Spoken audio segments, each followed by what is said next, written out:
slipping, blow out the pilgrims. Police still killing, black and brown brothers. They don't give a fuck. Another ship about to return and pick my people up. Watch me swim in gold like I am Scrooge McDuck. Twinkle leafy, a spirit in California. Praise the ancient goddess, light up a marijuana. Roll up the tree, set fire to the ganja. The Gringo isn't the Diablo, always starting problems. Wear the wrong color on this coat, guaranteed to text my blood. Activate my pyramids in California, in Mexico. We got the best smoke on the West Coast. West Coast. You look for women on the West Coast. West Coast. We like to ride on the West Coast. Like a round ride on the West Coast. West Coast. Represented, I'm the hardest in it. Fuck the critics, ain't nobody hard as gritty. Black and brown come together, we ain't backing down. I've been in the Hardy City, got the bloodline of a king. Gotta come together, we all in the same game. One God, one universe, all unity, and ain't shit changed. Gotta mount up, but they dumb us down with that fake shit that they teach us now.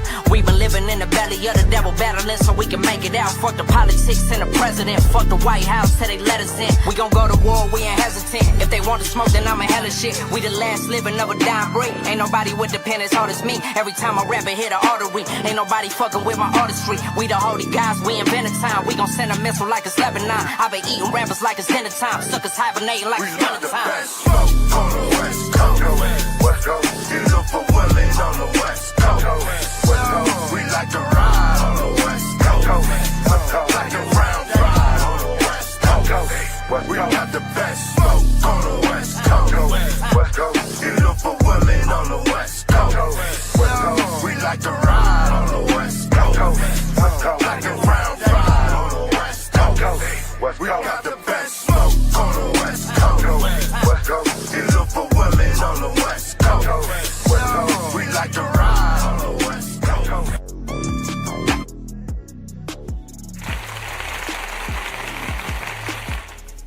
All aboard! It is time to hop aboard my spaceship, cause you are now tuned into what is the Matrix TV. I'm your extraterrestrial time-traveling host, Dr. Jason Williams, better known as Jason Elm Street Williams. But first, let me introduce my beautiful priestess goddess, Empress El Anu. Thank you. Thank you. It's a pleasure being here, of course, as usual. Super excited on the topics today. You know, I have to tell everyone something really quick. Go. I want y'all to know we plan these lives early in the day, right? We're like, hey, you want to do a live? I'm like, yeah, we have all this energy. And then it'd be like nighttime. By the time we do these lives, I'm ready to go to sleep. It's my bedtime. Look, we put a lot of work into these lives, you guys. So thank you for being here. But don't forget to like, subscribe, and share so we can get the message out. Yeah. Cash App. $ Jason Elm Street.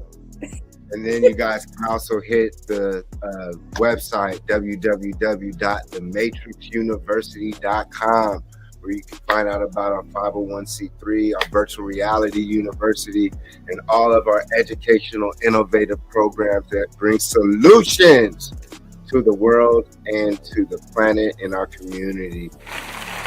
That's mucho importante. So, you girl, do you got that yum yum? Is what I want to know. Do you got that yum yum?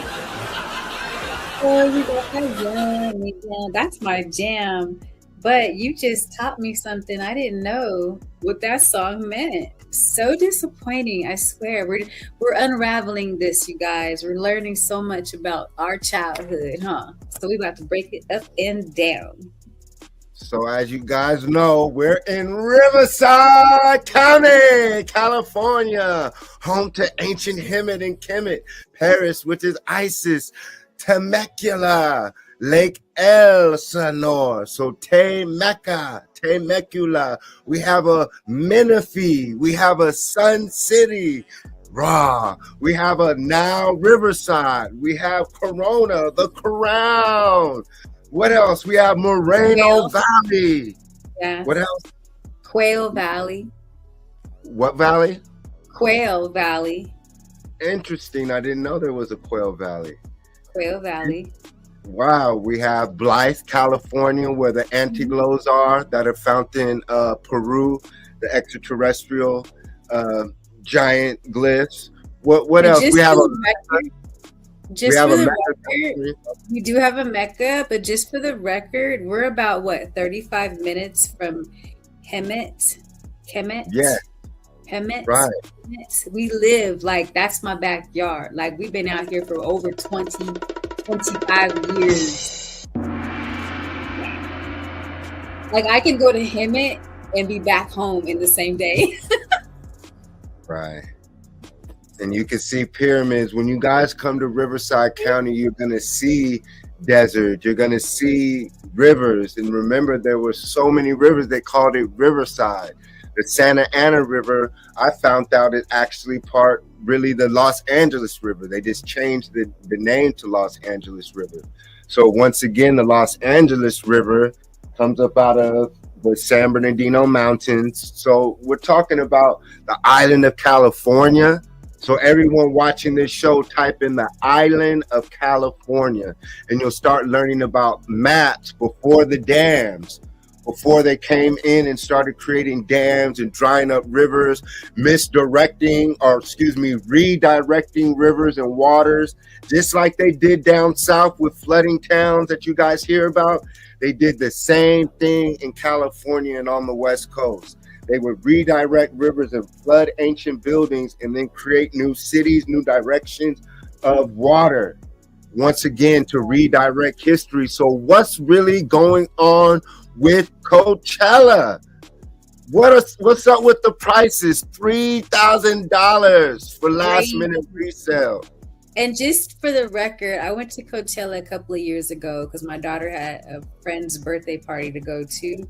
And they rented this Airbnb. It had a nice big huge backyard with this pool. But y'all, it was 116 degrees. So can you imagine buying tickets that high so you can sit in some 116 plus degree weather? That's insane. Yeah, they did say it got to 6 digits. That's ancient Kemet, yeah. So the now Riverside, when you guys come out here, it's definitely very hot. So, but I'm going to keep it on. This one still kept it high with the instrumental. So just with the Coachella, the tickets being $3,000, and so everyone wants to know, where is Coachella? And like we were saying, it's in Riverside County. So off the rip, like I've been teaching, the now Riverside, the Inland Empire, is an ancient Egyptian Moorish colony or civilization. Ta Mary, an extension, an education system. So when we talk about first the headliner of Justin Bieber, let's just get into him. Justin Bieber fans lose it over leaked Coachella rehearsals as tickets hit $4,000. So Who's right paying? now, a lot of people. Who's going? Can you imagine? They're gonna have it you can use Klarna and all those little layaway apps that you can use to get your ticket. Can you imagine? I'm sure they do. $4K, $3K, $2K for a ticket? That's wow. The world came to a place where I do not think I want to spend any of my money, because that's insane. It is. But Justin Bieber becomes highest paid artist in Coachella history So right here, Justin Bieber ripped for lazy Coachella performance amid rumors groundbreaking 10 million payday. So you remember before the show, I was saying, what if Chris Brown or Usher, or so-called black artists, had did that? Would he have gotten the same reception? So the reason why I say that he got such a good reception was because of all of the stuff that a lot of his fans are finding out and know about with his subliminal cries for help when he's going through his depression. So when we see so many artists throughout history with Hollywood having these breakdowns in musicians, it's true. Most of the time people laugh. You know, we admire the celebrity but laugh when they fall. But we see a pattern. But now it's being exposed on what's actually happening in Hollywood. So when you see the pictures that says dark imagery from Justin Bieber's "Where Are You Now" music video, what do you see type of pictures on the bottom that you might be able to relate to? I don't know if you can see close up. Do you see the pizza? I do see the pizza, and I do see a face. I see a face on the left side. I do see horns. Okay, I see the horns on his face. I do see the pizza, slice of pizza above his horns, and I see two big pizzas, like one on the left and one on the right behind him. And look at the bottom left, you have two red polka dots, but in the middle, look at the face and look at the chin. It's next to the dark imagery to the left. You see in the middle of the red pizza pepperonis, look in the middle, there's a face, and then on the bottom you see a pointed chin. Yeah, that would be for representation of Jeffrey Epstein right here. See what you're saying. So in the video Yum Yum, Justin Bieber, those watching, he has the song, "Girl, you got that yummy yum, can't wait." So when I first saw the video before all this came out, I was like, oh, he's talking about how they're eating kids, how the elite are eating kids. It's yummy. I was talking about how he was participating. Now others were saying it was a call for help. But either way, they're saying that the word yum yum in all these pizza gates are code words. So yum yum would be a white male prostitute. A walnut would be a black male prostitute. Pizza, kids. And then grape soda, black kid.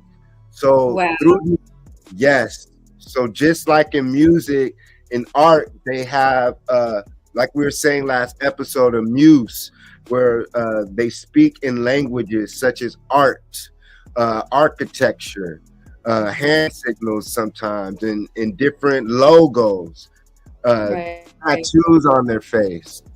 So it's the same thing with the emails that they're catching them with, that codes like yummy, yum yum, pizza. Same thing with the Ninja Turtles, so-called humanoid reptiles underneath the sewers of New York, dealing with the media, but loves to eat pizza. Yeah, I heard that Nickelodeon had a lot of that. So when Nickelodeon was exposed, they start playing back a lot of the episodes and finding out, like, Ariana Grande would say certain things that were inappropriate, but it was like code, you know? And I was like, oh my God. So it's like, yeah, we're looking back at this. And like I said, we're starting to realize that our childhood wasn't as real as we thought. No. And so I'm wondering, what's the backlash of that? How are people going to respond to realizing that their childhood wasn't what they thought it was? Everything we watched, you know, music we listened to, the people we listened to. Go ahead. So go ahead. No, you were talking about that earlier when we were discussing the hologram technology we're going to get to, but go ahead. what do you feel as we start discussing why is this being exposed? Because clearly this has been going on the whole time. Yes. And now that we see this person possibly getting free this week, what do you feel with that? Can you read it? What it says? Yeah. When brother, take that. So there's so much. There's so much going on in the world today. I didn't even know that P. Diddy is supposedly getting out, but it says here, this friendship wasn't normal. When Justin Bieber was just 15, Diddy took him under his wing, private jets, 48-hour hangouts, fancy gifts. Old videos show a scared kid next to a controlling man. Diddy bragged about having custody of a teen named Justin. Most people thought it was mentoring, and it wasn't. But as a kid, so when I was like his age growing, I used to look at that and be like, ooh, that's so cool. I want to be in the music industry. Not even realizing these were grown men grooming these youngsters. Ugh. And some of us have kids that are like in that age bracket. I can never imagine like, letting my daughter just hang out with a grown man or a grown woman. No. Yeah. Man. So that's what it is, you guys. Like she's saying, just like there's pimps on different levels. Now we're learning. Just like they said, Usher was sold to Diddy, and then Justin Bieber was sold to Usher. So now we're talking about that. We're seeing that in order to get in, you have to perform rituals. Yeah, we normalized mental illness.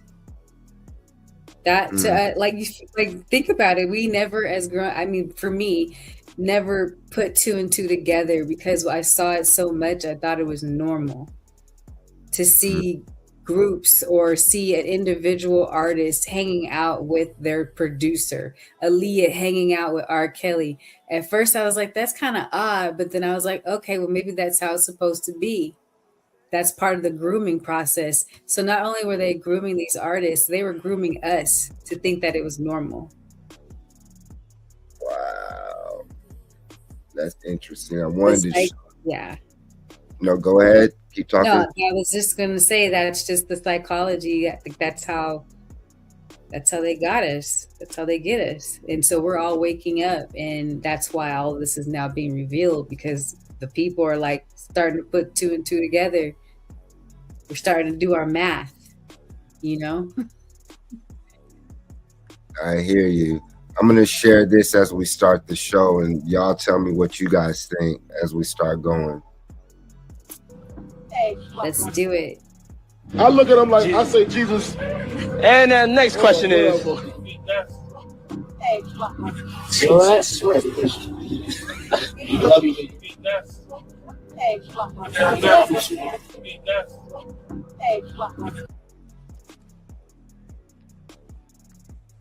So right there, you guys can already see that was possibly once again a secret homosexual gay relationship out in public.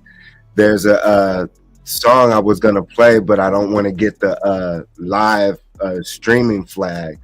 But it was talking about Biggie's lyrics. Do you want to talk about what he said, Empress I knew?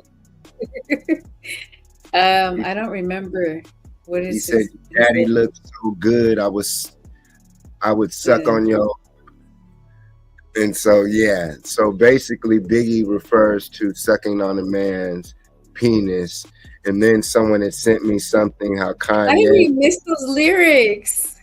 Man, I want to play it so bad, but I don't. Yeah, they'll probably flag it immediately. They will flag it, but it's a song clearly that we listened to, because I had all of Biggie's albums and Tupac's, so I'm trying to figure out how did I miss those lyrics. I wonder if we played it for a snippet, would they flag it? Risks that you take. Yeah, right. I wouldn't Well, take the risk. I think they look, any chance they can get to take it down.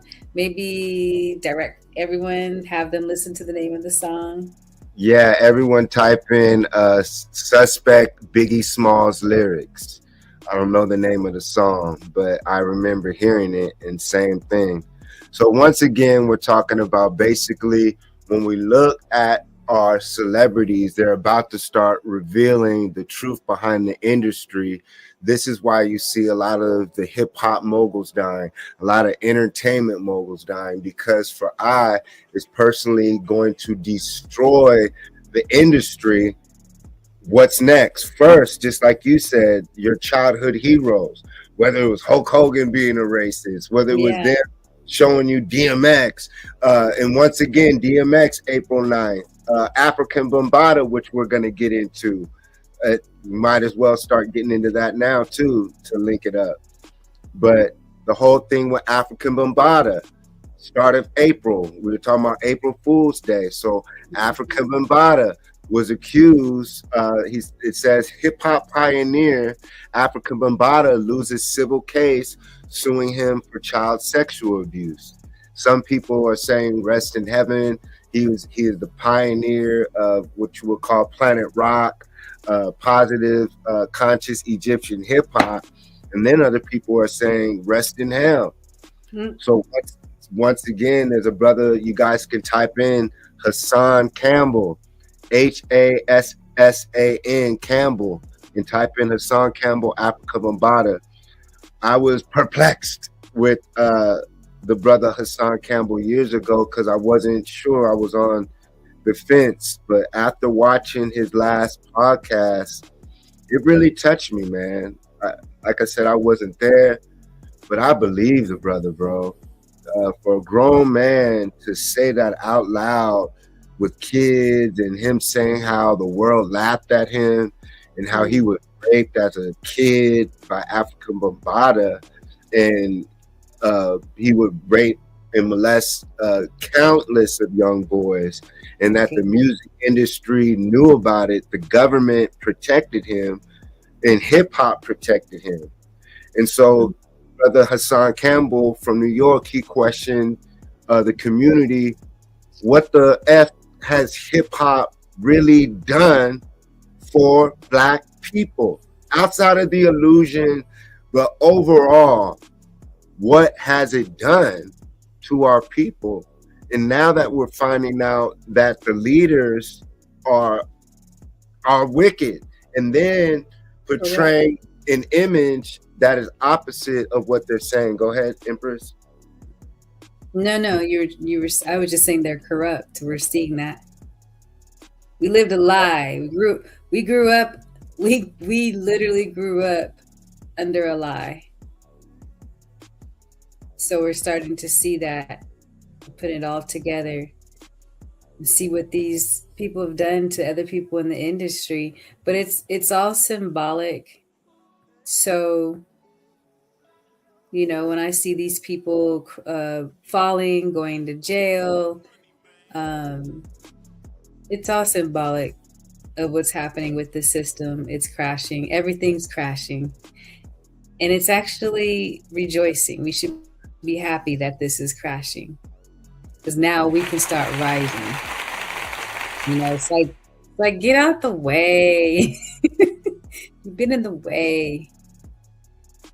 Right. So I took it as us as the new ancient Egyptian gods, the Cometian gods, the true righteous pharaohs, the true righteous Moors, the true righteous Amarukans coming out the West Coast, the best coast. This is our turn. Haru shall rise from the West Coast. J-Rue, J-Sung, you know. So after we posted that flyer last week, you saw me with it. So right here, you know I rock with it.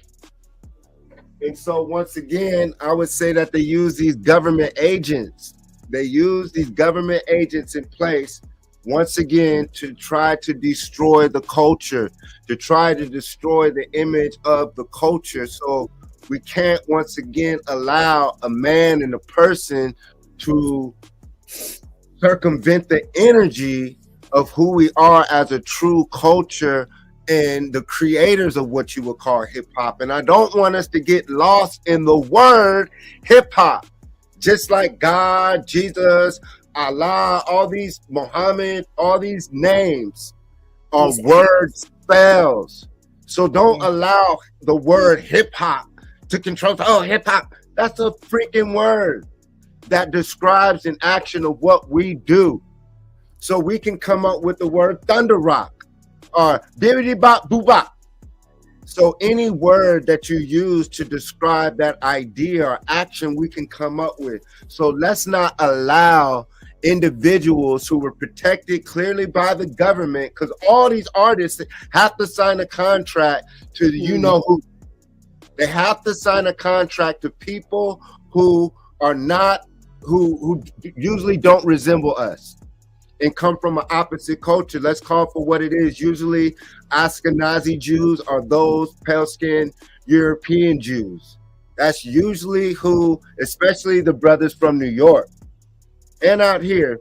But let's talk about New York. And so there's a brother called Dogface from Detroit, I think his name was, and he was talking about how New York was the epicenter of so-called in the closet gay hip hop, and how Russell Simmons, Diddy, Andre Harrell, the guy we were talking about, Rick Rubin, who was with heavy metal but started Run DMC, and now we look at the disco era. You remember in all the movies before San Francisco, it was New York. You remember with all the super transvestite stuff, RuPaul. What's his name? John Travolta. Wow, Saturday Night Fever or something. Remember he had that jumpsuit on, the whole white jumpsuit. All those rap. They were doing dance. Yeah, moving those hips. I remember. They did. Some of them crazy. He danced with that what's that movie? That famous movie, Dirty Dancing. Oh, okay. So once again, with Afrika Bambaataa, it's hard to say. It's like, man, and that's the whole thing. Once again, what they do. So now it goes to Dr. York. So once again, they have child molestation charges on Dr. York. Supposedly, Afrika Bambaataa is connected to Dr. York.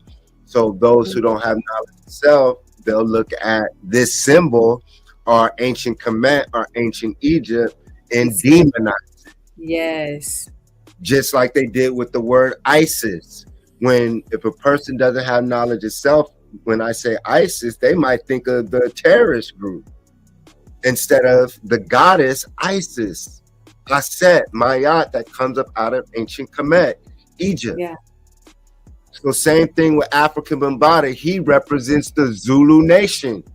He's the founder of the Zulu nation of New York in Brooklyn. But I, Jason, have actually been, as one of your brothers, to the real Zulus in Africa. Let me see if I could show you a quick snippet of the real Zulus, your brothers. So that's the difference again too. So now when people in the future or present see the see the third eye, or the eye of Ra, eye of Haru, which is, once again, we can get into the pineal gland and mathematics. So pineal organ. Once you see the Egyptian fez, our tarnus, all these names of our headdress, whether when I studied with the Zulus, they said that our ancestors had heads like this. Some had necks that went long. So if you go to certain African, Asian, or indigenous tribes, they still practice the neck ring, and it'll stretch their neck. Then there's the head binding, to where when I went with the Zulus, they would connect the hat to their head, so the head would grow up, because they said that we had ancestors who came from the stars whose heads look like that. And so when you go to certain cultures, they'll do head binding on the back of their head, so the head grows like that. so your brain can grow longer, because once again, your brain is a muscle. And once you work it out, you're going to probably want to maybe crack it and let it grow.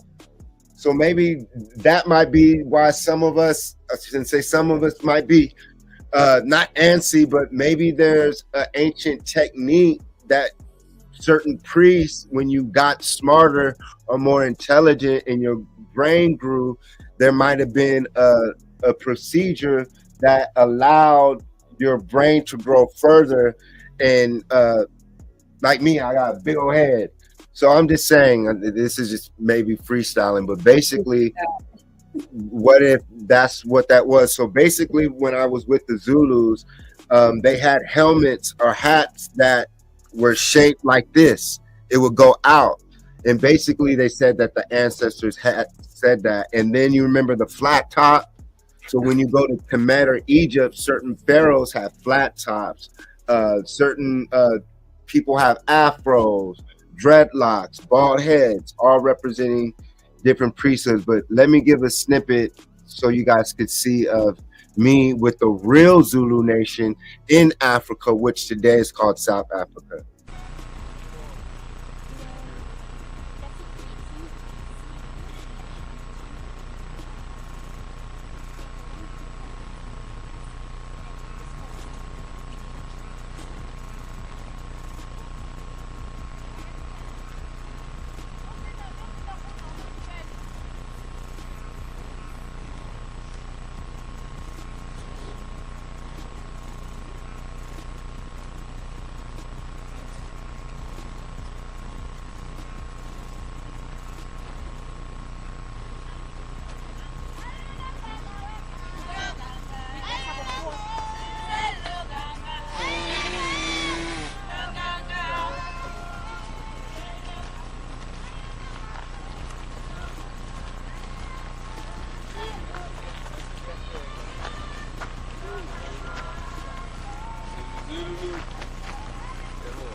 Like so Right there. nice.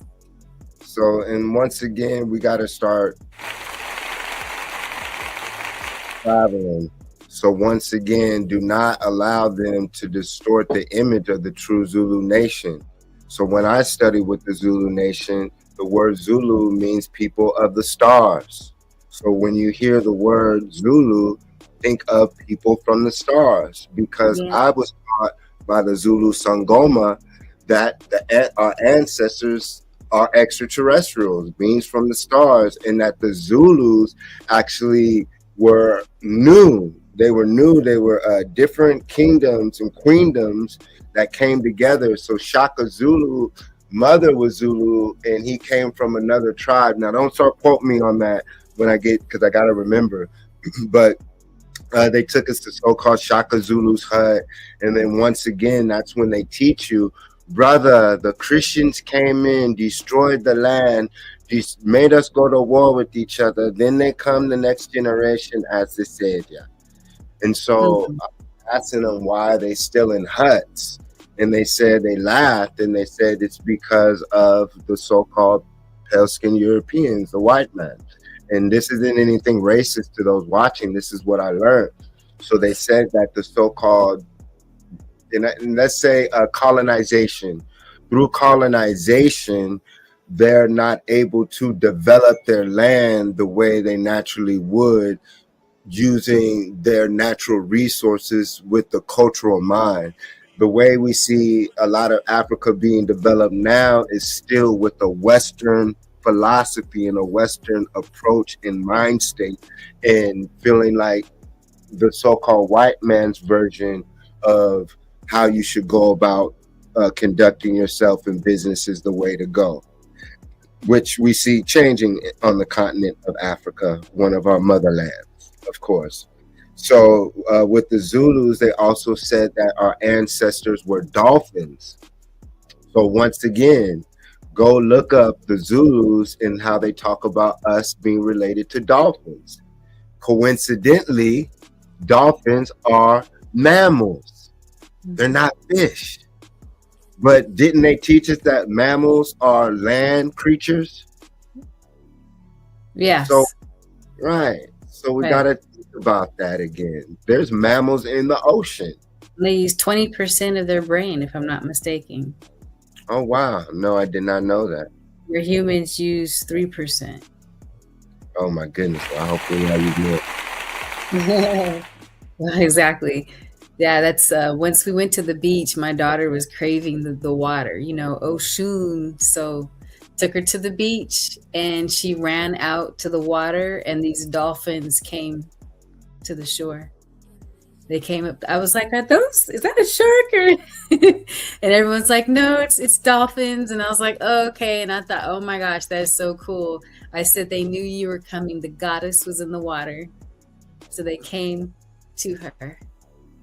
It was a beautiful thing. And then you saw the sun ray. The sun ray was pointing down at her. I have a picture of it. I have to show you one day. And sun ray, sun ra. Yes. And then notice how we say that. Everyone watching it put sun ray, R-A, and they put a Y at the end. So if you take off the Y, what does that say? Sun ra. So now it takes you to Kemet. All roads lead to Kemet. Riverside, baby, Coachella. So let's get to it. So once again, don't allow the Afrika Bambaataa agency and the so-called hip-hop industry to demonize ancient Kemet in Egypt, because they're going to use your own people as a distraction and as a buffer and as a blocker to keep you from knowing thyself and finding your way home. Because Kemet is an education system. Do not look at it like when people say, oh, Egypt, America's Egypt. And you even see some of my friends and brothers who come on the show and say that. And I have to say, what do you mean, brother? I know, but basically what I'm saying, y'all, is you hear so many people now say Egypt is America. For one, I feel it's a cop-out to go and visit Egypt and Africa. For one, you guys go to Jamaica, Mexico, the islands, everywhere else, but you don't go, not all, but most Black Americans don't go to Africa. When you go to Africa, they'll tell you, brother, why don't most of you come home? Even in Egypt, in Kemet, the tour guides, the Arab ones will say, oh, it's rare to see you guys. And then that's why Kwesi would say a lot of them will go on church groups just to see it, not understanding what you're looking at. So it would make perfect sense for them to say Africa, the word Africa, bam, bada, booty. Was Bambaataa Bamboozle. Bamboozle, Bambaataa, man. Afrika Bamboozle. Yeah, the bam bam and the bamboozle, bam bottom, Afrika Bam bottom. So was it code word for you doing something else once again in secret? And that means that if he's the head of it, that would mean that in order to get to certain levels, you're going to have to participate, or there's a million other brothers in line who will do it. And so once again, it takes away from the real Zulus, even though when you go to New Orleans and Louisiana, they have the Zulus of New Orleans. Yes. And they'll try to say it deals with the slave trade and not teach us that that's the same people. That the Zulus on the water, that's South Africa, that's on the waters. So when the Zulus fought the Christians, they learned the tides. You'll see pictures of me online in South Africa on the waters where the sharks jump out the water. Literally, like dolphins, the sharks jump out the water out there.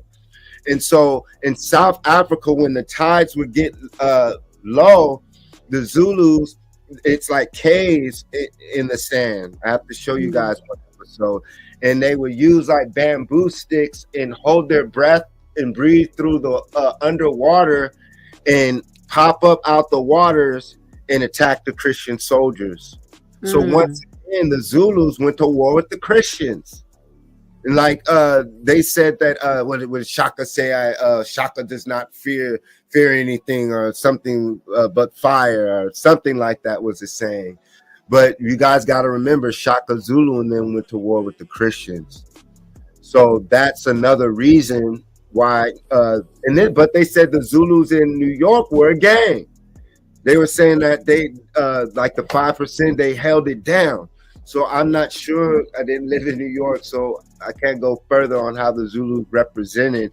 But from my understanding, they represented well when it came to the knowledge and enforcing the knowledge in New York. But I'm not sure. I don't want to speak any further on that. But so to end it with that, let's not allow the industry to circumvent the Ankh, which takes us to goddess praise and worship. Goddess and God, Mayat, balance, education system. You see the Eye of Heru, where you get hero from, superhero, and then a whole bunch of mathematics. And then once again, Zulus, which are warriors, which are astronomers, shamans. Everyone watching this, type in Credo Mutwa, Credo Mutwa, Mutwa, Mutwa, Credo Mutwa, and type in Credo Mutwa and David Icke, Icke. And so Credo Mutwa was the shaman that I also was looking for when studying with the Zulus, but I got to study for a bit under one of his understudies. But once again, Credo Mutwa, the most famous Zulu shaman from Africa, speaks of extraterrestrials. He speaks of extraterrestrials living in caves underground, pale skinned ones, other colored different extraterrestrials, and then them taking African boys, not just boys, excuse me, African children and women, having sex with them and creating offspring. So once again, even in African history, in mythology, and in Zulu mythology and history, we find the story of the reptilians. So when you type in Credo Mutwa, everyone type in the reptilian agenda. And so now you'll start learning about, once again, intelligent reptiles, which many of us, like I say, were mixed with, because before they knock down all the trees, they talk about this being a canopy, especially in Amaruka, all the trees, all the rivers. Imagine how we looked when the trees were big. Imagine when the rivers were flowing and we were eating more of a fruit type of nutrient, living type of, we don't say diet, but deity. So I know I'm rambling, but go ahead. And so they say diet, D-I-E-T, for you to die, but add a Y to diet. That's deity. So that, once again, like we said, your deities need to be what we eat. Hence why we're going to get to, once again, Coachella. Because the importance of Coachella right now that I feel is, and we'll get on to what Diddy represents, on why I feel Nipsey Hussle had to go, and Lauren London getting the money for Nipsey Hussle passing, and Diddy and Lauren London being in a relationship. And that's all going to come out eventually. But we're not going to talk about it. Yeah. Just like about if you know what's going on with Diddy, and you know in order to get to certain levels, you have to get down. Yeah. Or you're not going to get to a level, and then things disappear. They can't destroy a legacy. They can't destroy millions and millions of dollars out of Nipsey if something were to come out. That would destroy millions and millions of dollars with the Puma, the Marathon Burger, the music. There's money in that. So certain things had to happen, but you guys look at the money when it comes to follow the money. When our brother Ermias passed away, hopefully he faked his death and they got him out of here. But if he did, I say Ermias, Nipsey Hussle, hopefully he faked his death and they got him out of here.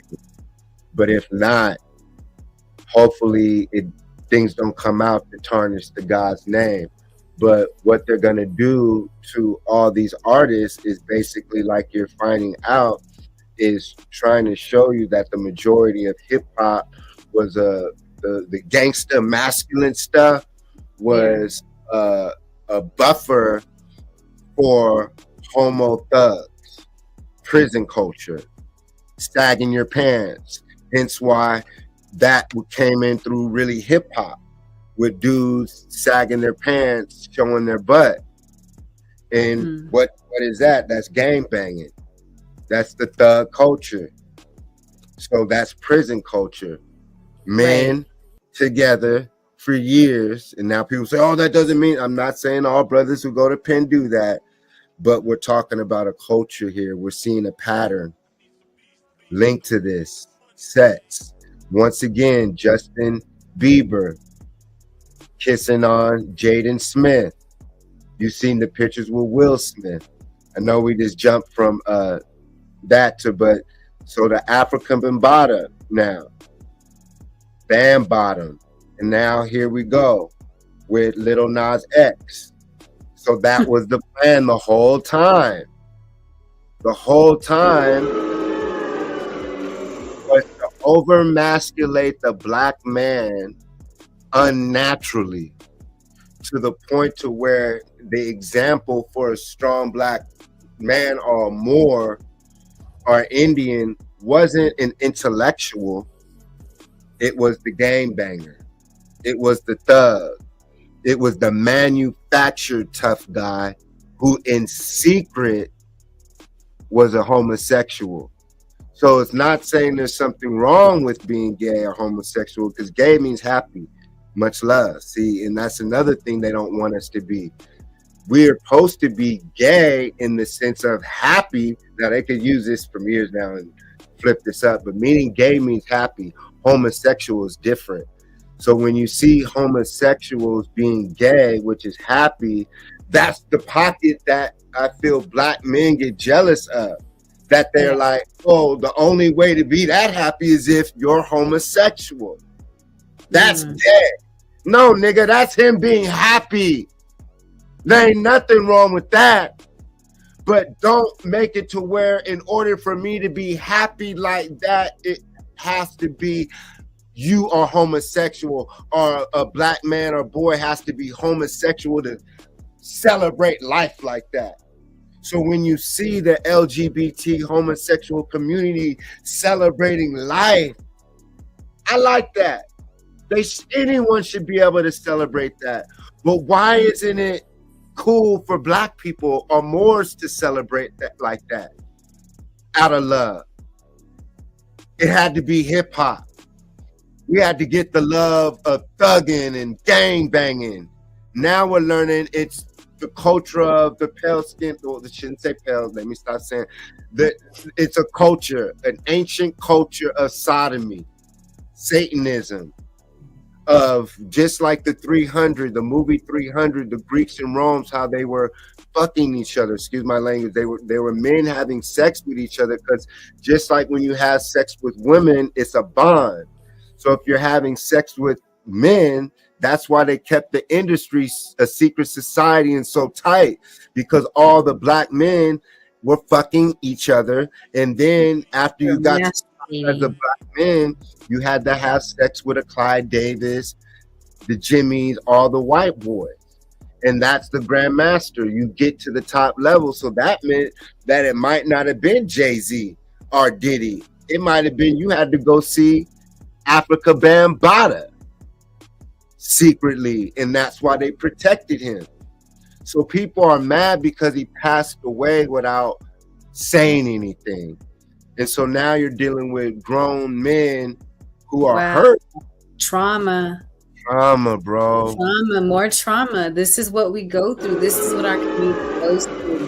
What I'm seeing is a mockery of our culture. So what they do is they reflect to you to make you think that this is all that we have in our culture, are men that wear skirts and, dress like women. So basically women don't have protection. We basically have little boys that we have to nurture. So it brings it's mental. It brings us to be mentally ill because we're adopting this ideology and we think it's actually reality when it's not. So we further forget our culture. We further forget who we are because they keep reflecting these pictures of what we see. Like that's not what I grew up seeing. Like you said, much love if that's what you choose to do. But that's not our culture. And that's what we have to get back to. We've been for so long studying a different culture that has nothing to do with ours, that we don't remember who we are and where we come from. So that's why we support, the LBG community, because we forgot, like, they're mocking us. They're mocking who we are and where we come from, period, point blank. And so we have to get back into that. I was telling you before the podcast backstage, I said, before my awakening, my true awakening moment, I said I wasn't really learning. I have my degrees, I've gone to, college or whatever, but my true learning started when I woke up, because then I started tapping more into what you call Kemet, right? And then you start realizing that your body is the blueprint, which is what I've said in many previous lives. Your body is the blueprint. So when you go back to the body, that relates to Kemet.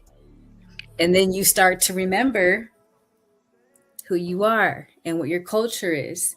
I've never been to Egypt. That's definitely on my number one list to go to. I've watched a couple of videos on it, and when you watch videos and you see how the pyramids were made, and you see how how they were strategically made, and how they tap into sacred science. This is a science that it's in your DNA. When people ask you, how do you know this? Well, I don't know. It's in my DNA. It literally is. What's in you comes out. And so the more we tap into our culture, the more we'll start to remember, and then we'll be able to reject these reflections that they're giving to us, because that's not who we are. If that's who you are, so be it. Much love. Go hard in the paint, do what you do. Everybody's going to be held accountable for their own actions. So what you choose to do, just remember, you're going to be held accountable for it. So I'm not going to be here to judge you. That's not my job. I'm just here to observe. That's what we're supposed to do. Observe and learn. And he has, you guys, if you know about Mortal Kombat and Asian culture too, a lot of the takeover guys, the bad guys, would have on this helmet like Shang Tsung. Shang Tsung will wear this helmet. And if you know about Mortal Kombat, Shang Tsung will do what? Snatch people's soul. Ooh, remember Big Trouble in Little China? Remember that movie? Yeah. Yeah. Like that too. You remember? Yes. Look that movie up, y'all. You gotta see that. A lot of these movies, they try to charge people to see them. Remember? Oh my goodness, we used to love that movie. Big Trouble in Little China. That right there, it reminds me what he's wearing. So once again, these brothers are heavy into witchcraft, and witchcraft is a good thing when done good, because that's our culture. What they call witchcraft is just demonizing our culture, which is using chemistry. Once again, chemistry, using the elements, the L's, different flows and different angles of light, but also creating your own patterns. But that's another story. But look, once again, this can be considered good. And then I don't want to, you can use different signals for, like we do West Side, but different signals you can do. I don't want to, because I'm from the West Coast, people think I'm throwing up gang signs and stuff, but really you're supposed to be doing like all these things to create electricity and flow and Reiki or Raka healing. Yes. Mudras. Yeah. Mm-hmm. And so this could be Anubis. This could be that's how I unlocked Anubis. They're dormant in you. And so, your ancestors. There you go. So we're supposed to use it, but what did the rock and roll people do? They twisted it. They made it bad. So if you think it's bad, it'll be bad. Yes. And so once again, as we change the slides, what I'm gonna say and theorize is this was the overlord of hip hop, and Jay-Z and Diddy were his students, and that's why he was kept in secret, because you had to get initiated through the Bam Bam, through Afrika Bambaataa, New York hip hop, and because it's all about Kemet, it's all about the rapper. So if the top rapper is over here busting booty, they're not going to allow you to kick about you being a god to that level. They're not going to allow you to kick about the real Wu-Tang, which is you. Once again, I always say the movie Jada Pinkett, Wu, was done to demonize the black woman, to make her look like a wicked, troublemaking bitch. When Wu was really supposed to teach us that the womb brings us into this world, and that the black or Moorish woman is, once again, Henrietta Lacks. Her cells are infinite. So that's what Afrika Bambaataa was supposed to be teaching. Maybe that's why he never came out with, I shouldn't say never, but didn't come out with new music and keep the culture alive, because what he was doing.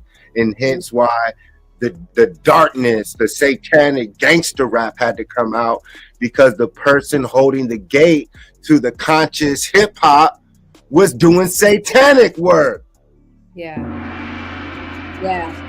Eviction. And so now, go ahead. My bad. No, I just said it's time to go. They gotta go. They're all getting up out of here. Go ahead. Don't let me stop you. Keep going, master. No, my apologies. I do not like to cut you off. The audience loves listening. I was going to say, linking it up with Nas, the rapper Nas was about knowledge, right? Now, Khalid's talking stuff. Now, there's some sidebars about what he's really like. Much love to Nas, even though he's always talking about being out in the IE in all of his new music, when he's talking about more about extraterrestrials and all of it again. He says he's out in the IE with Hit Boy and Fontana. How come not the God? Hit Boy and them run with Jelani and them. I know them from church at Loveland. So Jelani, Hit Boy's right hand man, Jelani and I went to Loveland together. So once again, there ain't no way that these brothers, no way. Like, is there a brother in the IE kicking knowledge? Yeah, my nigga Elm Street and Riverside. You're telling me never once? So we see what Lil Nas X is. That was allowed. There'd be nowhere in the world a real G in the Gaza streets of New York would allow a Lil Nas X to disrespect Malcolm X, the Nation of Islam, and the whole 5% movement and the Zulu Nation if it all wasn't intertwined. So Lil Nas X represents Lil Nas. So Nas, what have you been doing? Khalees said you used to whip her ass. We don't know. I don't know if that's true, but that's what she was saying. She was saying this nigga will whip my ass. So all that conscious shit was bullshit. Same thing with Afrika Bambaataa. And I would say, I don't want to call out my manager who used to give me a lot of great information, but my old manager, who I talk about, who was Sony Red, and I don't like dropping names, but he would tell me about Afrika Bambaataa's sister being the conscious one, and that Afrika Bambaataa and her sister were in a group together, and it was her sister, but she got in a bad car accident, and Erica took on the persona of her sister. And now I'm looking at this, y'all, online, and I want to know what y'all think of this, since we're on the topic of Coachella festivals and these sets and who these people in the industry are working with. But you know what I'll say though? It's so funny when I see those memes online and then I know her in real life. You are such a positive force of light. I would say you're always so kind, so warm, so encouraging, so nice. Like even when we met, like you didn't know me, but you let me into your home, and like you're just so not that. So I always I just laugh when I see that. So I vibes. Yes, very, very like top tier vibey queen, and of course Miss Badu. It seems like what happens with that is the people with the brightest lights scare people. It's a little scary because I don't think people like to have their hate interrupted. Yeah. And when people with bright lights come along, they're judged because they're free. Yeah. Because they don't play by the rules.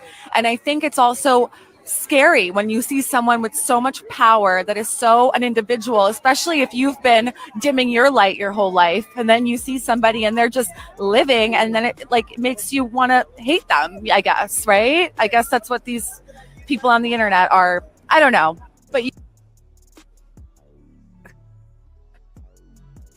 This is Michelle Lamy, the so-called high priestess of Hollywood. She is highly respected among celebrities and wealthy socialites. She is married to Rick Owens, who is known as the Lord of Darkness in the fashion industry that is privately invited to the White House regularly, especially during Barack Obama's presidency. Those in her inner circle are referred to as Mother Crone.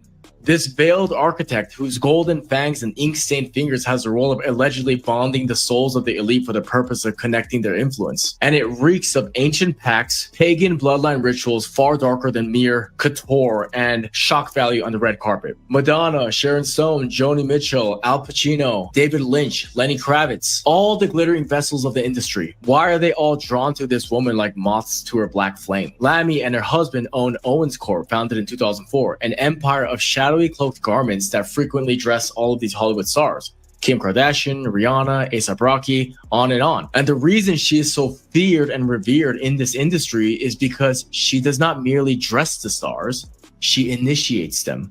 For Hollywood, she is the gatekeeper, the godmother who procures those willing to dance with the devil, if you know what I mean, who whispers promises of forbidden knowledge and greater fame at the cost of selling themselves further. What do you guys feel?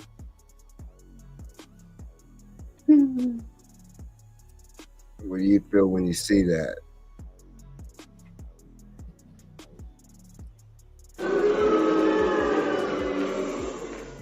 What do you feel? Any thoughts as we move on? Other than his skirt is really cute. No. No, with the video, with the witch that you were seeing in all the pictures with Jay-Z, Beyonce, all your favorite rappers and entertainers. Anything of thoughts connecting to what we were saying?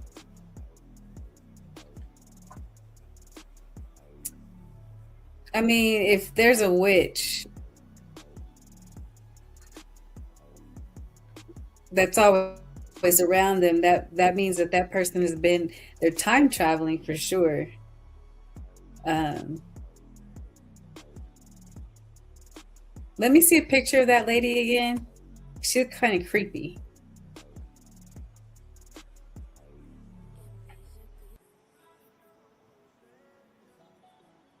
Do you have a picture of her?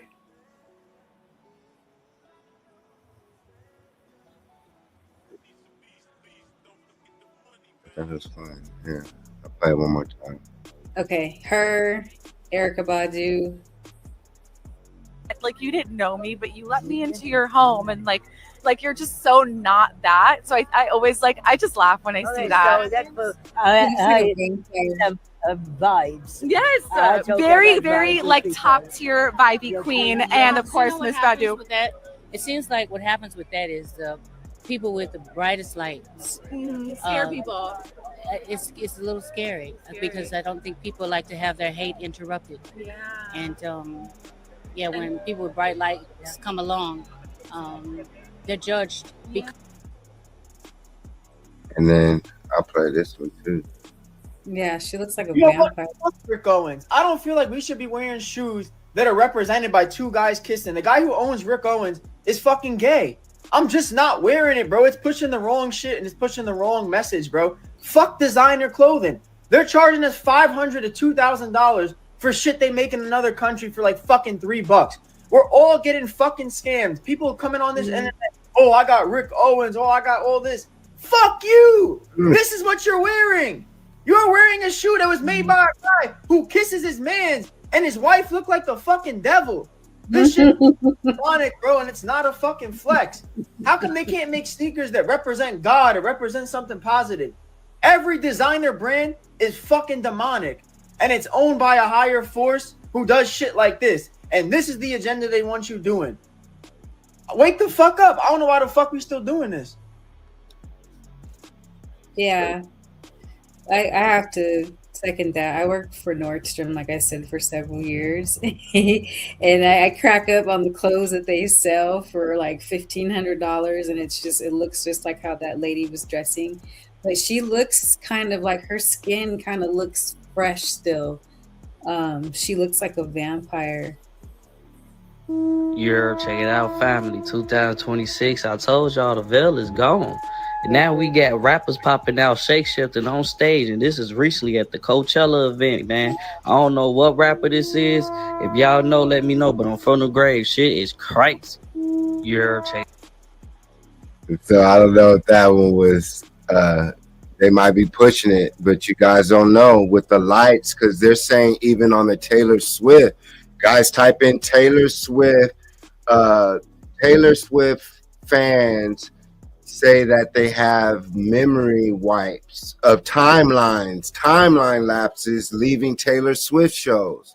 And that had been going on with Beatle concerts and stuff with rock and roll concerts because they say that the lights, just like watch Josie and the Pussycat Dolls, watch the movie Josie and the Pussycat Dolls with Rosario Dawson, and they'll show how the lights, the words and subliminal programming are programming you. So now what if the technology can flash certain lights to shift your consciousness, make you forget, make a whole audience go to sleep? You don't know, because if you're not there in those stadiums recording it, how do you know that they're not putting audiences to sleep? Like literally, you've seen it on shows, you've seen it in Las Vegas, you've seen mass hypnotism. Watch the movie Dark City. Watch the movie Dark City again on how they have technology to basically put us to sleep. That we might be under a sleep spell sometimes. Yeah. Hence why they don't teach us about dreams. Hence why they give us the 12 hours or they give us the months, days, and times. But in military, there's a different time, just like college. When you go to college, it's on military time, which once again lets us know that time that they created is a prison. Days, months, years, birthdays trap us in the matter, in the so-called video game matrix hologram and matter because it makes you matter. Oh, my birthday, when every day should be celebrated as your birthday. Every day we're supposed to be happy, but they replaced happy with homosexual. So now black men, in order to exuberant being happy, you have to act like a thug because you get attention deficit disorder now. Because I had ADHD, but they reversed it because you were smart. So now you get attention from being a gangbanger, a thug, a hooker, a prostitute, a homosexual. He was shown as happy. The happy gay guy. They even showed then they made him dress like an Egyptian pharaoh, making that demonic. So look at it. So now, if the only way for a black boy or black man to be Hopi, happy, which is an ancient deity of Kemet and Indian North America, there's Hopi tribes, happy, to be Hopi, happy. So in order for a black child or a black man to be happy, he has to be society gay or metrosexual. A Drake, or turn on your TV, turn on Tamron Hall, they're all metrosexual, homosexual, feminine black men, because truly there's a group of black, they don't pose a threat to I would say white supremacy. And it's not to say that a so-called black homosexual cannot be an advocate against, because Jason Lee, I feel, regardless of his sexuality, he's doing an amazing job. One of the top, Jason Lee on the Hollywood stuff. I don't agree with all the other messy stuff, but for the stuff that I see that brother advocating, for me, it represents that we can't judge black men just if they're homosexual. Like, I'm not going to do that. I want us to all be allies. I want us to all come together, because I can imagine how hard it is just to be so-called black and then a homosexual, you know, and then let alone you're getting raped. So now we're learning about, like we said, the past story when I was talking about the gay unit with G Unit. And now we said that last episode, and Afrika Bambaataa dies. Coincidence?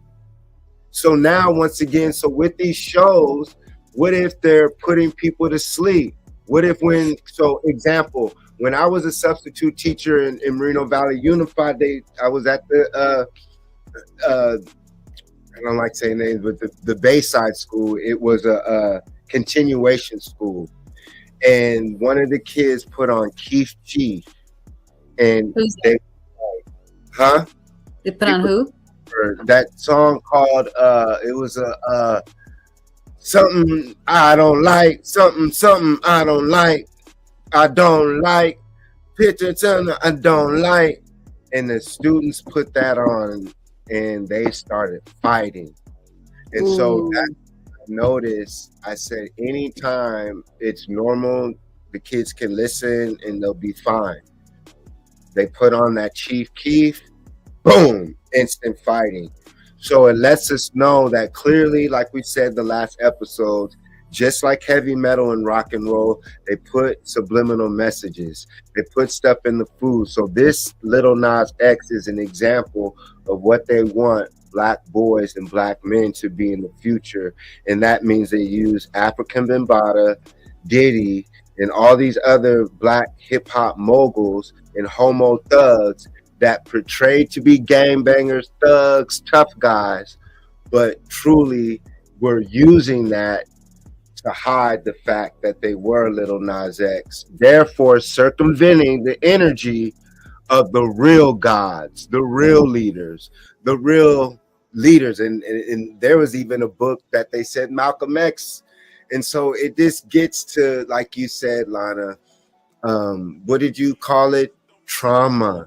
So now hip hop, outside of the knowledge, really inflicted trauma publicly and in the underground. Go ahead. This is an infliction of trauma because it reminds us of what we've experienced, what our ancestors went through, when we always were raped over and over again. Even if you think about it, you don't necessarily have to go through the act of being, disrespected with your body. Remember when we went to the museum and they had Henrietta Lacks and they kept taking her cells over and over and over and over again? That's a form of rape. You're taking and so it's consistently happening over years and years and years. Her body is remembering that violation. And so when they show us this, we are remembering the violation, because trauma has to be, anytime you're working with trauma or you're having to heal, that's an art and a science. Because when we go back to the Kemetic studies, we realize we're dealing with, like you said, we're dealing with the elements, and we're learning what goes with what. Not every element can go with each other. It can cause a combustion. So when we're still learning all that stuff. So when they show these pictures, like you say, much love, because I love everybody. However, the message that they're sending to us is what I don't love. It's confusion. God's not the author of confusion, quote unquote God. That's not, we're not supposed to be in a confused state. So when I see what's happening, it is very symbolic, but it's also, again, a sign of them disrespecting us like they've been doing for hundreds and hundreds of years. So that's why it's important that we unplug from all of these apps and programs so that we can remember who we are and start to build ourselves back up. So when we do see this, we know, okay, this is a tactic that they're using, because we're prisoners of war. We're still mentally prisoners of war. So when we overcome that, now we're no longer prisoners of war. We're now starting school. We're now starting schools. Remember, I told you backstage, I said, it's crazy because before you're awakening, you're in the matrix, you're in their system, you're going to work, you're going through the process every day. But when you break away from it and you leave these jobs, you now have a moment to think about your purpose, who you are. You start to dive in a little bit more, you start asking questions, you start to meditate, you start to tap into your gang signs, aka mudras, right? You start to get involved and find out, oh, my finger, my pinky, all of this is connected to my organs, which is also then connected to the quote unquote planets, the universe. It's all connected, it's all intertwined. And that alone sounds to some people like, whoa, that's a lot of information, right? It is, because it's just the beginning of school, our real school, the real school that we're supposed to go to, that we should have started. But when we got here, we got distracted and we started plugging into different realities. So now in order for us to get back, we have to unplug from all those realities, which is hard for a lot of people, because some of those realities could be AKA friends. Some of those realities could be AKA jobs, AKA relationships, which is a hard one, because imagine hopping in this matrix and marrying the person that you weren't supposed to be with and having children with them. Can you imagine the Most High saying, if you want to elevate, you got to get rid of that spouse you're with? So that's what I'm saying. These unplugs, they're not easy. They're tests. And a lot of us have to pass, and we're not passing them. That's why we're not elevating. So it's deep and it takes time. It's not going to happen overnight. Well, I'm thankful for this platform. I'm thankful for your knowledge. I'm thankful for, others out there that have knowledge, because together, our thoughts, we can come together and get out of this conundrum that we're in.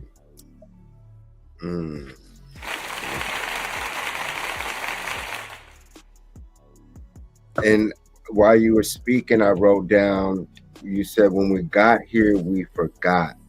Yes. And basically, when we got here, we forgotten. They gave us a program. Yes. A program, grammaton, angles, RAM, a G-ram, a gram. So a RAM, so a memory, a false memory, false idols, false ideologies, because idols hold ideologies. Yes. So if if Mu is now sick, that means that the ideologies of Mu are sick. So instead of music or Mu, our culture that is uplifting, nature, chemistry, advance, it's Mu sick. So now Mu is sick, demonic, satanic, lower forces, decrepancy, poverty, racism. Us now, I felt I cracked the code recently with the happy and hopey, the gay, the homosexuality thing. We're able right now, we link to say, hey, let's form together, but let's not misrepresent, because what it does, it now doesn't allow the masculine so-called more black man to be happy in a happy form, because he's in fear that he will be labeled a homosexual. And so it doesn't mean that you're a homosexual if you can even be that festive. Hence why they have carnival and all those things on the islands, to where you see us dancing on Mardi Gras. Imagine cultures where that was part every, what they would call a month, and you would dedicate things to festivals, and imagine that. And that will create innovation, whether it's the best crops, like the movie Doc Hollywood with Michael J. Fox, where those towns where they're competing on who grows the biggest squash, the biggest watermelon. So now you have agriculturalists, you know, and then plumbers, like, meaning that everybody who's born in that society is going to have a function of purpose. And it's exciting. And then going against the next town or city over, which we will call Olympics. So imagine the worldwide Olympics for us as Moors and indigenous people. We see their Olympics, and we see how a Moor, a so-called African, has to be in there in order for them to really win golds if we're competing. So the essence of Coachella, cuckoo, Kuka Khan. We see L, so that's Moors. L-I. What do you see? I see Ella. Ella sticks out for me. Ella. Ella, a goddess. I heard that's a deity. Yes, she's a goddess, Babylonian deity. So Ella, El, just like sin. They say people are born to sin. Sin is a moon deity of Babylon. So once again, they don't teach most of us that in their churches, because they don't want us to wake up from the grave and have a grand rising.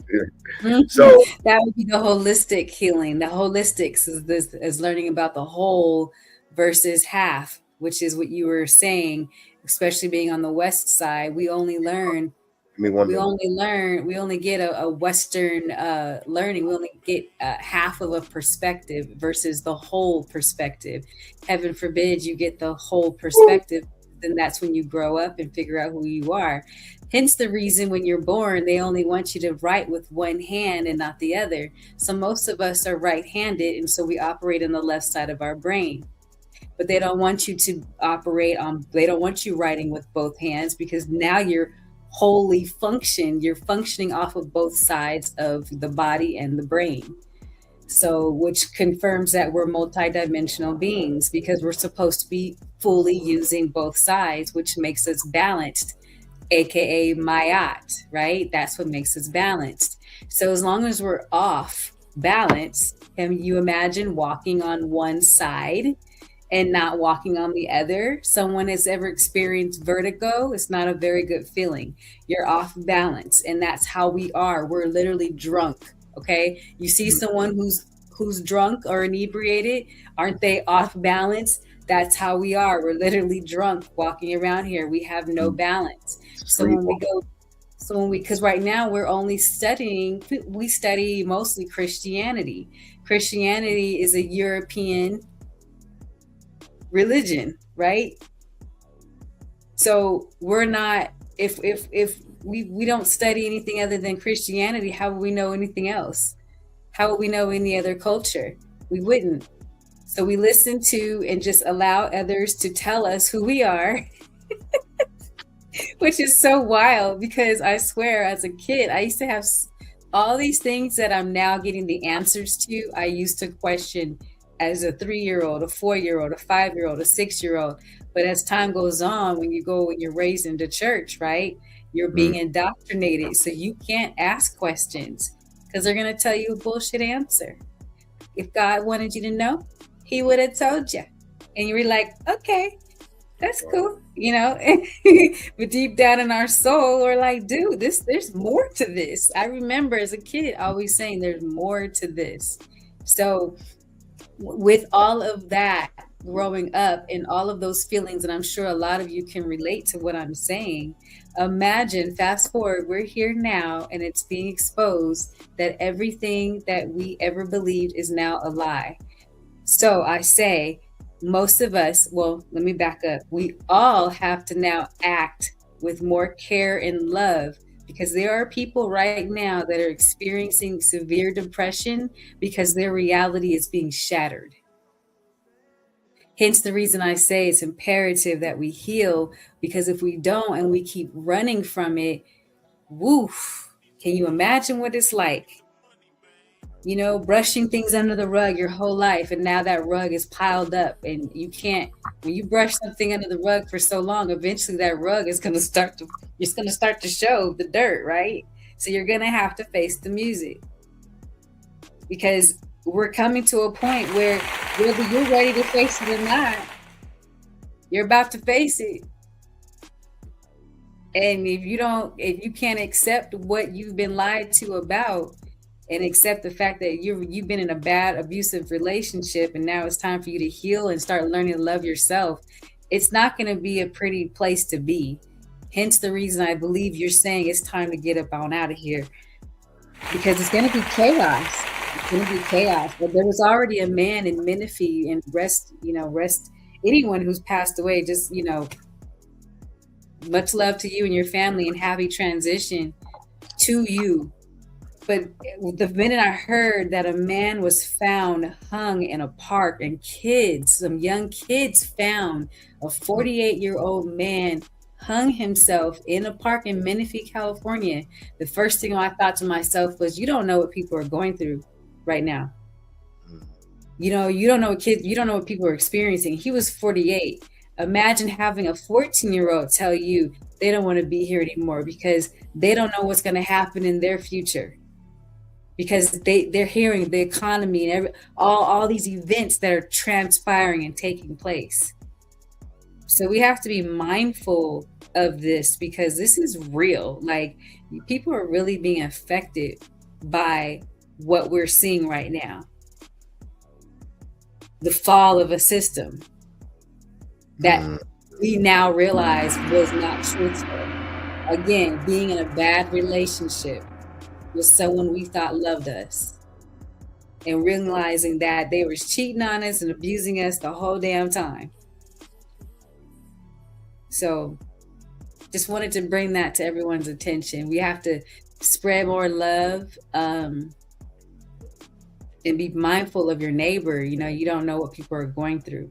Not saying everybody has to reach out to folk, okay? Because this is, in my opinion, this is a time where you have to retract and be a little selfish so that you can start to heal and grow, and start to learn yourself so you can link up with your tribe. You don't want to link up with the wrong folk, because you don't want to be attached to all these demons that are flying around looking for some vessels that they can just hop into. So these are some crucial times. This is real. Like that Vietnam video we showed last week with the guy saying the red goggles in Vietnam, they were able to see beings that the so-called naked eye cannot pick up, just like the movie they did in Free Guy. So you're absolutely right. And I want you to keep rolling. You said also it's like we're anticipating graduation ascension versus those who are sleepwalking and forgot who they are and now are programmed. So that would mean that those are NPCs. Yes. The majority of the planet has been programmed. So if the program ends and you're not aware, just like a TV show or a movie that abruptly ends and you're like, what the F? That's what's about to happen. But you see people preparing low key the conversations like, oh, we might be in a hologram, we might be in the Matrix, the dream world. It's ending like when birds and animals start leaving when they feel something. The difference with us as melanated beings, we actually have a landmass out here as us as Amarukans or Moors. You know, I try my best to say all the words. But long story short, those of us born here in America, Africa, they talk about it in all the movies. They're talking about it all right now in international news, how Africa is the now. Africa is the future. When you go to Africa and travel, you don't see a lot of Black Americans. You see people who don't look like us having an amazing time because they still have demonized Africa for us. And along with the ancient Egyptian Tamare, Egypt America movement is also taken light of the motherland as well. Because we have to always remember when we say Moors, and if you claim to be a Moor, that's traveling the sea. That's more in the land. It's not just being a merchant or just being so-called copper tone. It's also a culture as well. Yeah. So basically what I'm saying is that you traveled as a Moor. So if you went to Asia, Japan, the islands, anywhere you go, you're going to find our culture. So it's nothing wrong with leaving America because it's the United States of America that has programmed the minds of the people in the majority of the planet who they have come in contact with. And like we said last episode, the United States of America military has different people from different nationalities, but their ideology is still the same of under the nation of God who worships Jesus, goes around killing people in the name of Jesus and God for the United States of America's manifestation of their destiny, which is for total white supremacy. That's the goal. And so in order for, and we say white, we'll use dead supremacy instead of life supremacy, meaning that the mentally dead are the humans, therefore the AI and robots can now take over. So if the so-called living, who are the soul people, and the only people who are called soul people are Moorish people, and those descendants of Moorish people have a little soul, that would mean those who, once again, who are not soul people are soulless.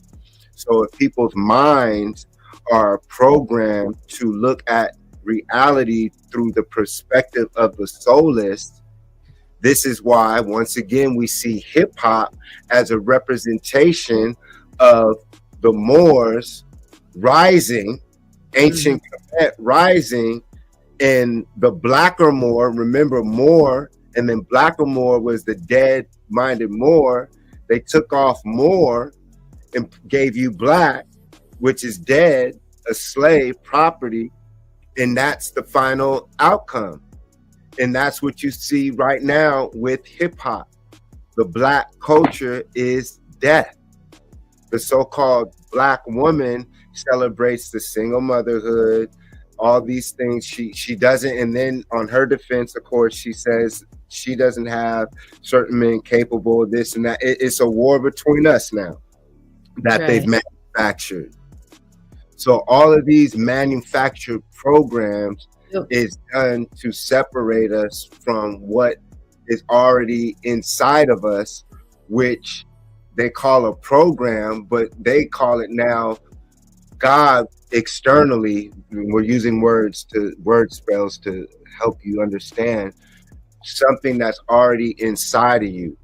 So when you see Justin Bieber and all these other humans and NPCs, they're actually mimicking Moorish black or more black culture, because the only way they can mimic you is when you're black.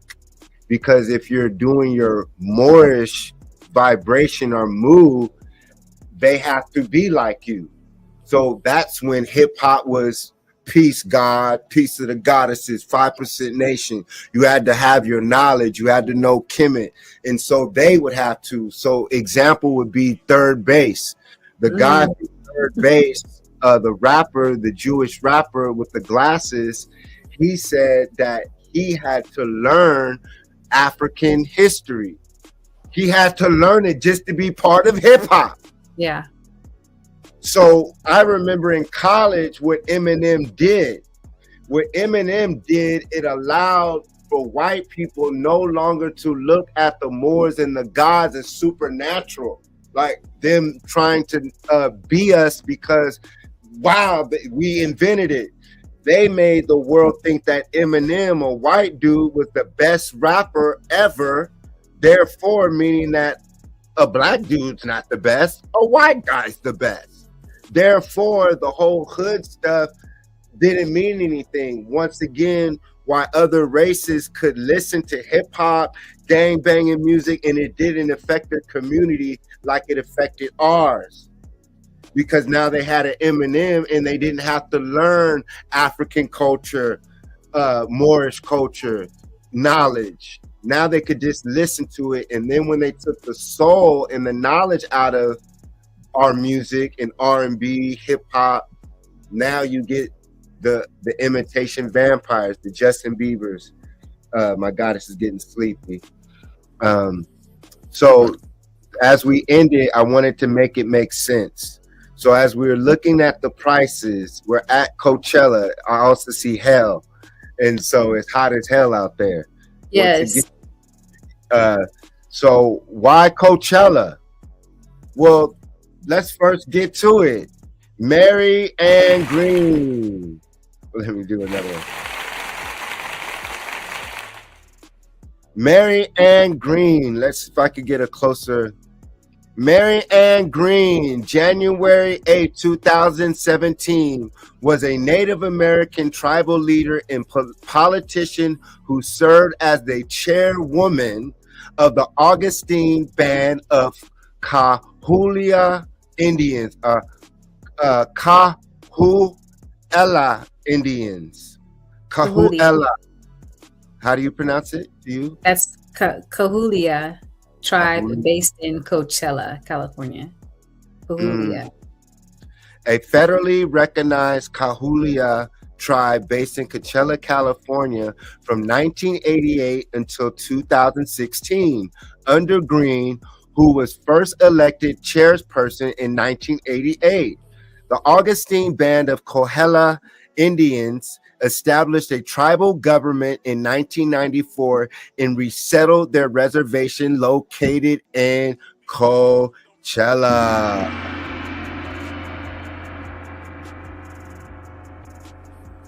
So right here, you see born 1964. So I'm gonna get it closer. So Augustine, we're to the right now. Augustine Band of Coachella Indians. Do you want to read it or do you want me? No, I can read it.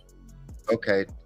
The Augustine Band of Cahuilla Indians is a federally recognized Cahuilla band of Native Americans based in Coachella, California. They are one of the smallest tribal nations in the United States, consisting of only 16 members, 7 of whom are adults. Can you bring that down a little bit? There we are. Cahuilla Indians, a federally recognized Cahuilla tribe based in Coachella, California from 1988 until 2016. Under Green, who was first elected chairperson in 1988, the Augustine Band and Cahuilla Indians established a tribal government in 1994 and resettled their reservation located in Coachella in 1996. She also oversaw the development and establishment of the Augustine Casino, which opened in 2002. Through the casino, the small Augustine band of Cahuilla Indians is now one of the largest employers in the Coachella Valley of 2017. Read that last part. I was clapping. My apologies. No worries. Through the casino, the small Augustine band of Cahuilla Indians is now one of the largest employers in the Coachella Valley as of 2017. Right there, Coachella Valley, a sister, an Indian, us claiming her sovereignty.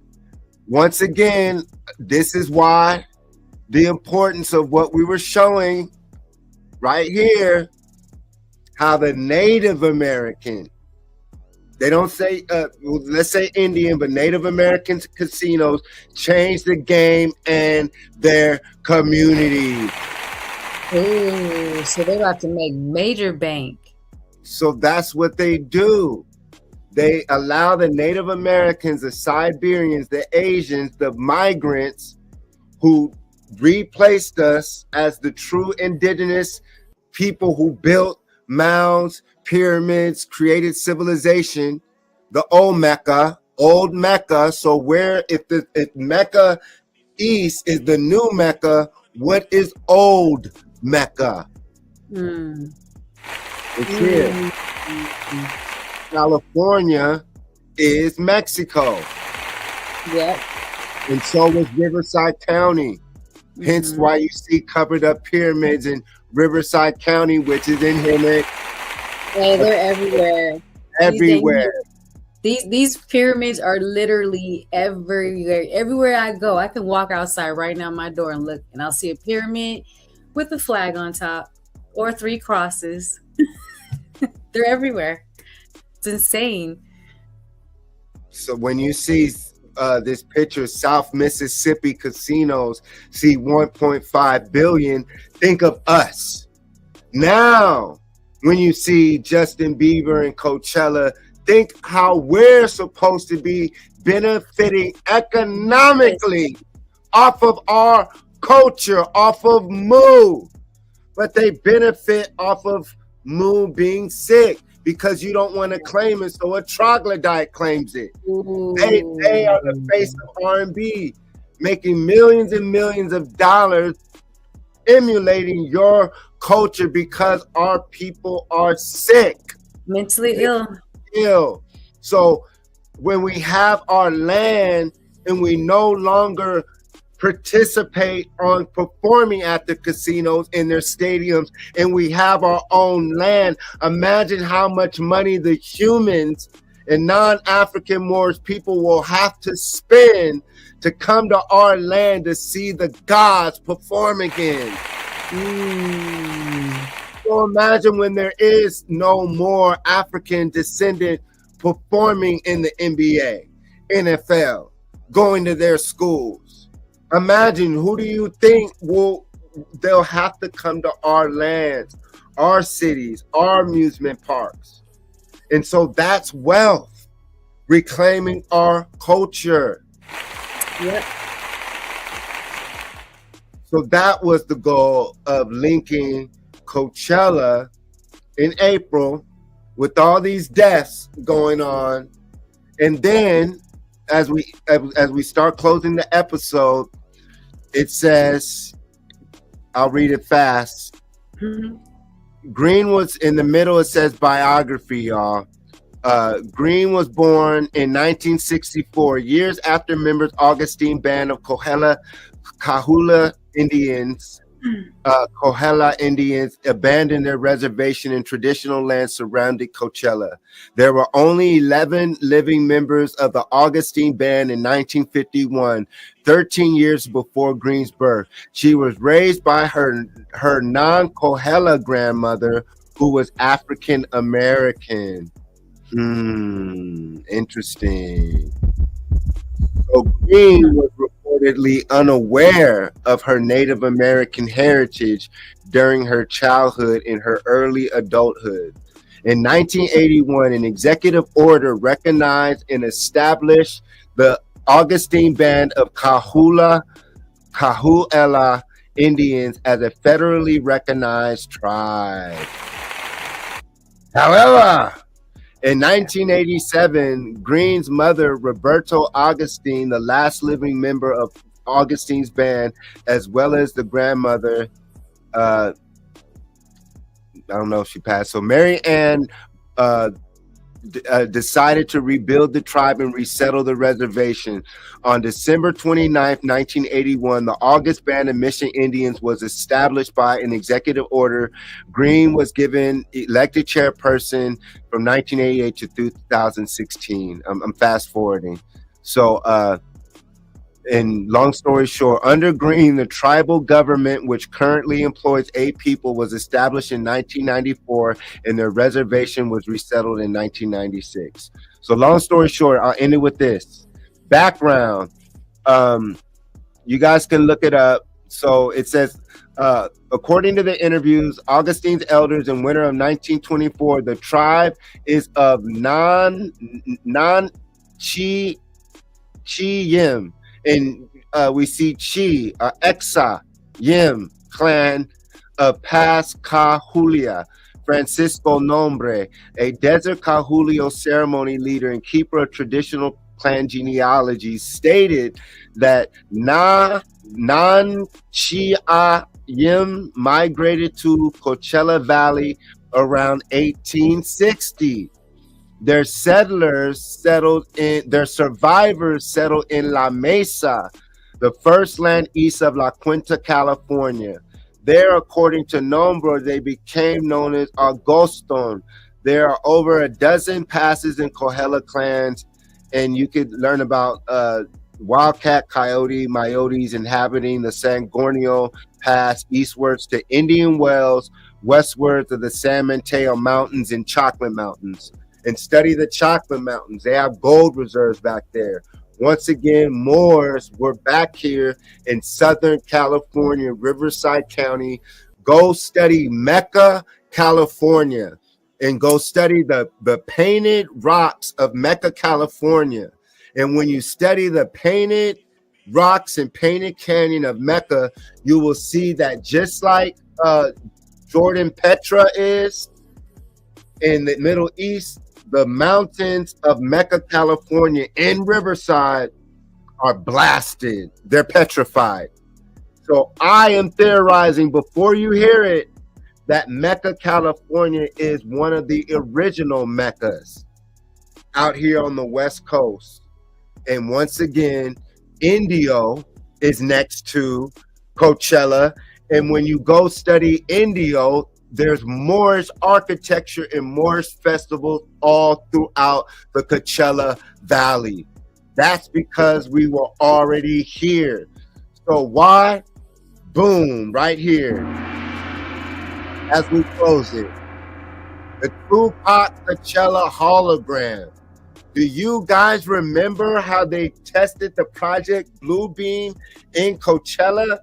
They're testing technology right now with Tupac. This is why they're selling the catalogs, murdering the artists, destroying the artist's credibility. So in the future, their credibility's done. There's no more looking up to your superheroes. The whole superhero celebrity aura is gone because people know it's fake. They know that the president is fake. Your favorite rapper was doing stuff that you wouldn't do for money. So wait, say real quick. I'm sorry. I don't mean to interrupt you, but remember we were talking about, you said P. Diddy's supposed to be getting out of prison, and I said I wonder if he's gonna come out looking the same or acting the same. It's almost like they're going in places and they're like going, you know what I mean, purposely trying to get off this planet and then coming back with something else as a body double, or they've been cloned. Oh, wow. That was deep. Yeah, because they know that this is a wrap, you know. So a lot of them come back. I mean, look how many of them came back. Jamie Foxx don't look the same. Kanye West doesn't look the same. Young Pharaoh doesn't look the same. They're all like, I call Gucci Man. Gucci Man. Gucci Man. Yeah, Blueface doesn't look the same. Who else? So I'm wondering, are they going in saying they're going to prison and then they're getting recycled and, you know, making a whole new character for this shift? That could be that's what it's the Matrix. Yeah. Yeah, because looking at the Tupac Coachella hologram actor, I thought that they used Tupac's movement, and come to find out that they didn't. I want y'all to check this out.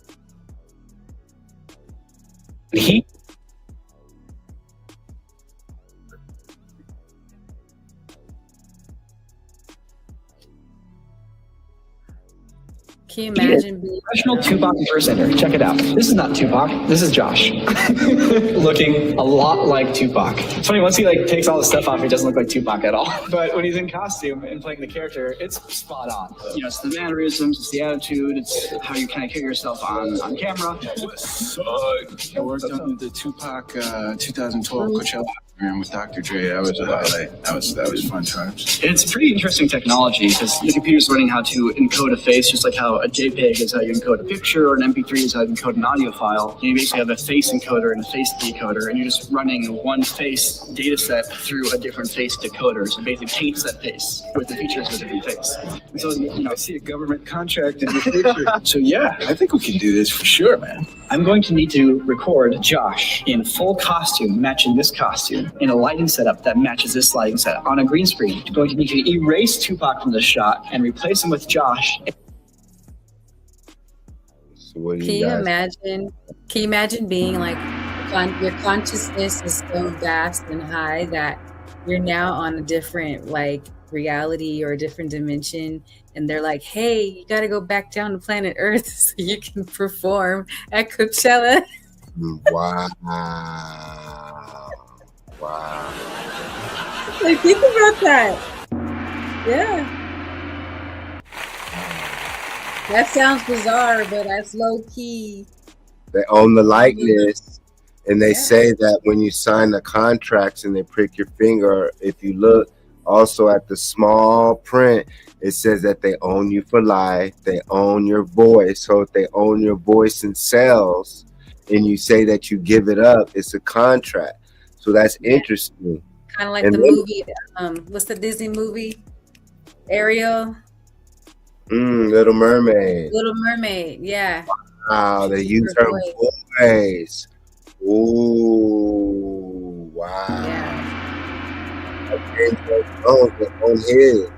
And he's dead. He died. So Tupac. So they use the image of Tupac however they like. Afina's gone. And so who knows? They might, and then once again, that might have been Tupac's stunt double who they thought got shot. You might, that right there is letting us know that Tupac could have possibly faked his death. Because how do you know that that wasn't a stunt double? He's over there with Elvis Presley and all the other ones, you know, Queen Elizabeth. Well, we're speaking of hopefully Brother Nipsey faked his death, and that was a set up, whether it was a money grab or whatever. That was a program. Yeah. The whole thing with the ushering at the whole LA, the Staple Arena, the whole Big U thing, the two shooters, the girl not going to jail over it. All these things leading up, and once again, Lauren London getting the money, Diddy going to jail, him around Diddy, him asking Diddy for the same feeling of Biggie Smalls to record his last album. And then they're linking stuff to Empire Records, the FBI guy, what's his name? I forgot, not Castro. I forgot the guy's Fidel or something. Fidel, he's investigating Empire Records to the death of artists. And then they're talking about Draco the Ruler, how that was a setup. But either way, to Tupac, the hologram. So what's next? The Eazy-E, Biggie hologram. So once again, if they're killing the artists and then they're owning the likeness to artists like Michael Jackson, Prince, what are they going to do in the future? Are they going to be able to basically say this is the pinnacle of what music was and is, and nothing else can ever be, and the rest of the major artists will be AI and robots? Because if we're not in control as a people, who determines what's on the radio? Who determines who's in the algorithm? So once again, the algorithm. So Al, just like Space Jam 2, Algorithm was a brother and he was wicked. He was trying to do all this stuff. Watch Space Jam 2. The bad guy was called Algorithm. So once again, they still use Tupac's so-called death to make money, to keep you on a timeline. And if they ever say that Tupac was involved with Biggie and Puffy on some other stuff, even the rumor, that would destroy his timeline. So same thing with Michael Jackson, how they always bring up the child molestation thing, destroying his timeline of his overall message of what's going on in society, of pedophiles in Hollywood, them taking possibly people to the moon, you having the ability to shapeshift, heal the world. It doesn't matter if you're black or white. All these things that they took out of our culture. So once again, study the Tupac hologram, Project Bluebeam, because imagine if you saw that, a Tupac, but replace it with a white Jesus. Okay. Imagine if they create an event and all throughout the world, people start seeing image of a white Jesus. Mm-hmm. They're going to believe it. Then they're going to distort reality again, and then we're just going to remain mentally ill, and people are going to get mad, but don't get mad at the folks that are delivering the message. Get mad at the people that keep lying to you. So this is the example right here of Project Bluebeam. So how do they do it as we close it up? We're supposed to get deeper. So it's talking about holographic smartphones from Silicon Valley, California. Scientists unveiled groundbreaking holograms that you can actually touch. Go watch Star Trek and go watch how they used to go to the holodeck. Star Trek had a holodeck on the ship. And sometimes they would have episodes where people would get lost in the holodeck. So once again, what if this is the holodeck, the hologram, the matrix, and we're programmed to think that this is the base reality, but there's an afterlife. But not having to go to the afterlife yet, knowing that there's more of an infinite plane of existence, hence they say beyond the ice wall, or other land masses outside of Asia, Africa, America, Europe, Antarctica, other land masses outside of what they gave us. This can be it. Yeah, so, outside of that light spectrum. Yes, so if we these see are the things we should be teaching our kids too. These are the things we should be teaching our young kids, not what they're going to public school for, or even these Christian private schools. We should be teaching them about light spectrums, geometry, sacred geometry, so they can understand, north, south, east, and west, and the different degrees, because that will then help them later to understand what trick they're putting on us right now, which is like you said, this is a projection, and it's not real. So if we understood that, then what we're saying would make perfect sense. It wouldn't go over folks' heads. Because I heard someone tell me, and shout out to the homie, he was like, yo, this podcast was just way over my head. And it's not meant for everyone. Trust and believe. Like, this is just meant for a small percentage. And folks would say, oh, y'all are crazy. And I always say the feeling is mutual, because what we're saying, yes, it's not for everyone. It's for the soul beings. You know what I mean? Like, the information we're sharing, it will resonate in your soul, and then it will break up all that calcified, all that stuck information, all that false information that's already in you, is going to start breaking it up. So all this stuff will start to make sense. You may even have to hit the pause button or rewind. That's fine. That's part of the process. But this is the school that we're speaking of. And so, like you were saying, yes, the reflective surface, that has everything to do with how they're tricking us to think that what we see is real.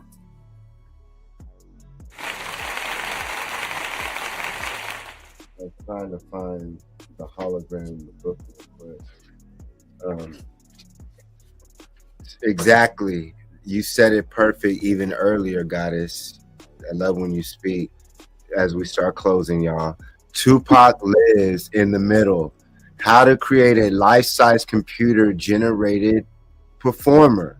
Like Empress L.I. said. The projector, let's say that's the sun. So the projection of the sun, we have eye lenses. So the lens, the iris, Osiris, so right there. And so that would mean that the sun Ra, sun rays, the music of the sun, or the codes of the universe and sun go through your lenses. Hence, we don't see with our eyes, we see with our brain. So your brain then decodes those electrical signals and makes the image, the world that we see. And the avatar suit, which we call the body, is the computer, the radio signal. And so you can receive messages. Hence why they don't want to teach us that the universe may be a hologram or compared to Sim City. Why? Because that means that you would be able to connect to a network. And so here it says you see the world about 80 to 100 milliseconds in the past because the brain needs time to process light. We need to do a real life science experiment of this description. I love you. You see the world 80 to 100 milliseconds in the past because the brain needs time to process light. So that means you're seeing things in the past. So who's watching it occur? And is it occurring? But someone's watching it. Someone's watching something occur before you're able to process it. Hence why they don't want you to know that other entities exist on different frequencies and you're not alone in the universe. Yes. So to the right now, to that picture, you see us, first to that picture of the milliseconds, we're connected, right? Collective, connected, collective consciousness, the queen bee, the hive.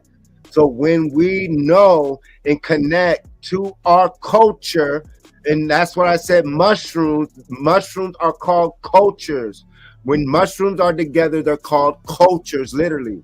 And when you understand mushroom, and when you eat the mushroom, it activates your pineal gland, which is your radio tower, your so-called obelisks.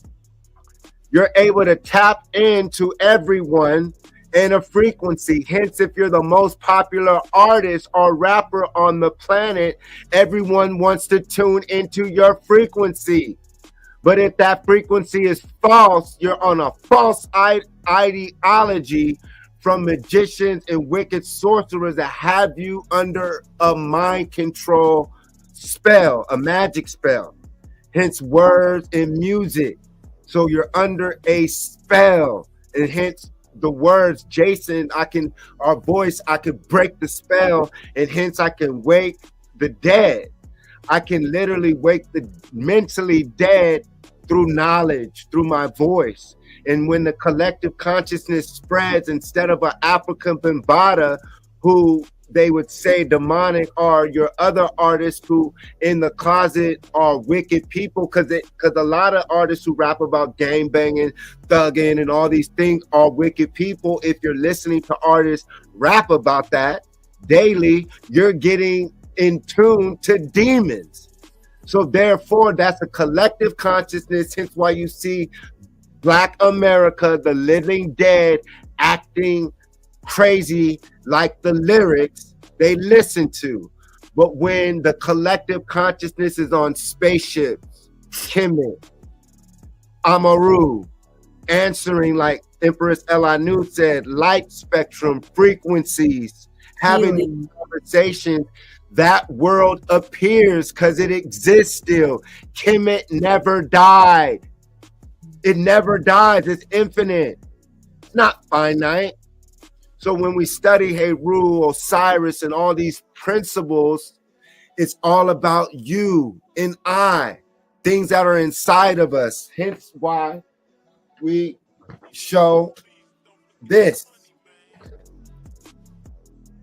a 2D image.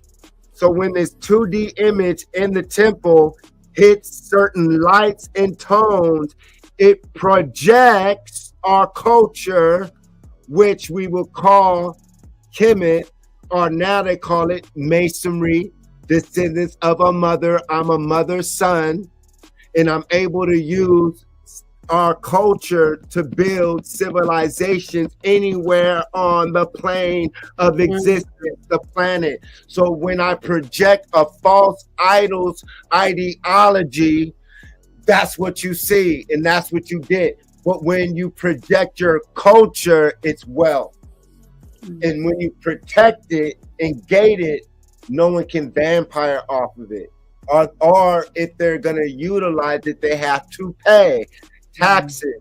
Hence why when Justin Bieber, when all these so-called non-Moors and African people utilize our culture for wealth, there should be taxes. And when we learn that we're the indigenous people, and when we're Moorish or Amarukans, or whatever word you want to use of us having cultures worldwide, and that we gave the humans their culture, now you'll see the importance of the land. Now you see the importance of how Justin Bieber, one person, Kanye West, one person, can generate millions of dollars in one day. So right now we can separate. We don't need them anymore. We are the culture. They live off of us. So once again, quantum physics suggests your past, present, and future might all exist together constantly. Hence why this is called the present. This is the gift. This is the time where you can figure it out. It's like a gift of being in this body, and it can be hell in a sense as well. But when you learn that you are here to also ascend, now this is what you're saying, Empress. Those of us, just like graduating from school, hell, we're anticipating graduation. We can feel us graduating. We don't need the teacher. We don't need society to tell us what we're feeling. We're seeing it because we're passing the test. Yes. We're passing the universal test to where we're teaching now. We're able to apply. People are able to say, let's go to the matrixuniversity.com and see a real university. They can see it in real time. Not no bullshit internet conscious community crap. This is reality that we're living in. So it's not about false ideology. We're doing it in real time without the Hollywood. We're doing it with Elmwood. Welcome to Elmwood. And we're able to rejoice and be happy with what this fall is taking place and make sense out of it instead of being in fear. Yes. You know, that's important. It is. And so do you want to read the things to the right? Sure. The human brain? Yes. Okay. So the human brain is the most complex system we know. It's made of about 86 billion neurons linked by trillions of connections, processing information in milliseconds. From this web of electrical and chemical signals emerge thoughts, memories, emotions, and consciousness itself, all inside a kilogram of tissue. Wow. You want me to read the other one? Yes, please. Scientists suggest the human brain may function like a quantum computer, leveraging the fundamental physics of the universe. So here's what's so cool about what I'm seeing.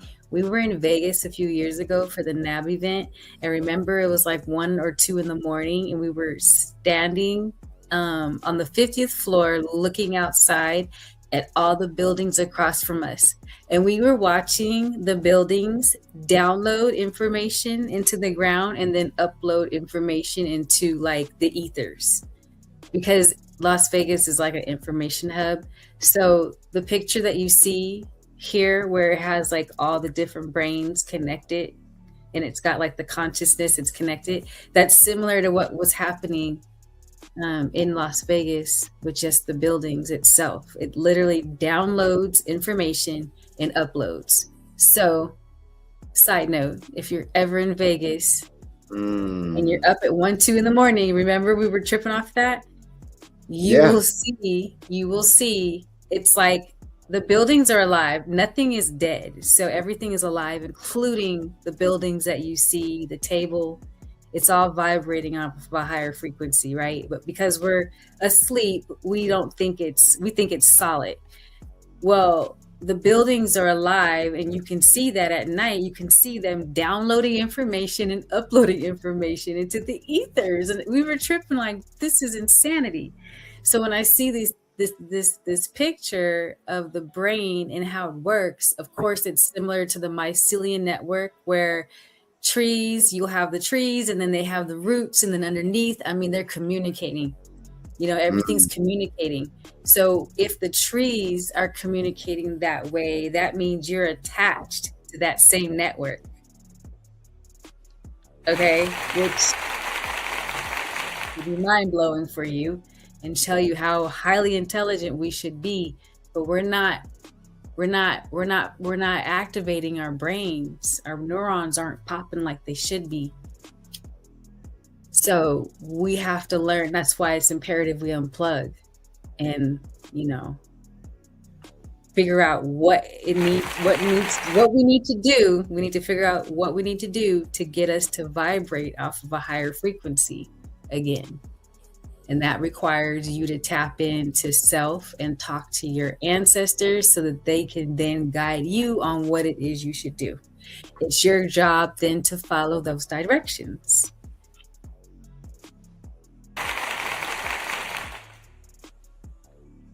So suggests the human brain may function as a quantum computer as we start passing the last slides. So once again, you are a quantum computer able to tap into a grid. So right here, a person's mind is so powerful, we can invent, create, experience, and destroy things with thoughts alone. So remember, you're on the computer. Someone used their mind to create this hat. All these things were created through thought, and it manifested. So it's letting you know that something higher, clearly, that we can tap into is at play. Hence, look at the brain. It looks like a computer circuit, and it's lifting weights. Hence, that's what you guys need to be doing. All of us lifting weights with our minds, becoming the highest, most intelligent beings possible, questioning your reality. Hence why they say, don't question God. All those saying, the human's not supposed to know that, or no, I'm not a human. So you don't think like a human. We come from the divine. We are the divine. That's what they want you to forget, that we are the divine. Hence why they give you all these holidays, all these fake celebrities, all these religions, all these things to take off of our culture to where we understood, like Lana was teaching when we got here, that somehow we got trapped in matter, and there was a way that to activate total recall. So it's like, okay, I forgot. Let me go through the process of awakening or ascending to my higher self, which is the divine, infinite, immortal being that I am, in which I come from. So you do not see reality. And like one of your teachers, Dr. Layla Afrika, what does he say about the ears and the nose?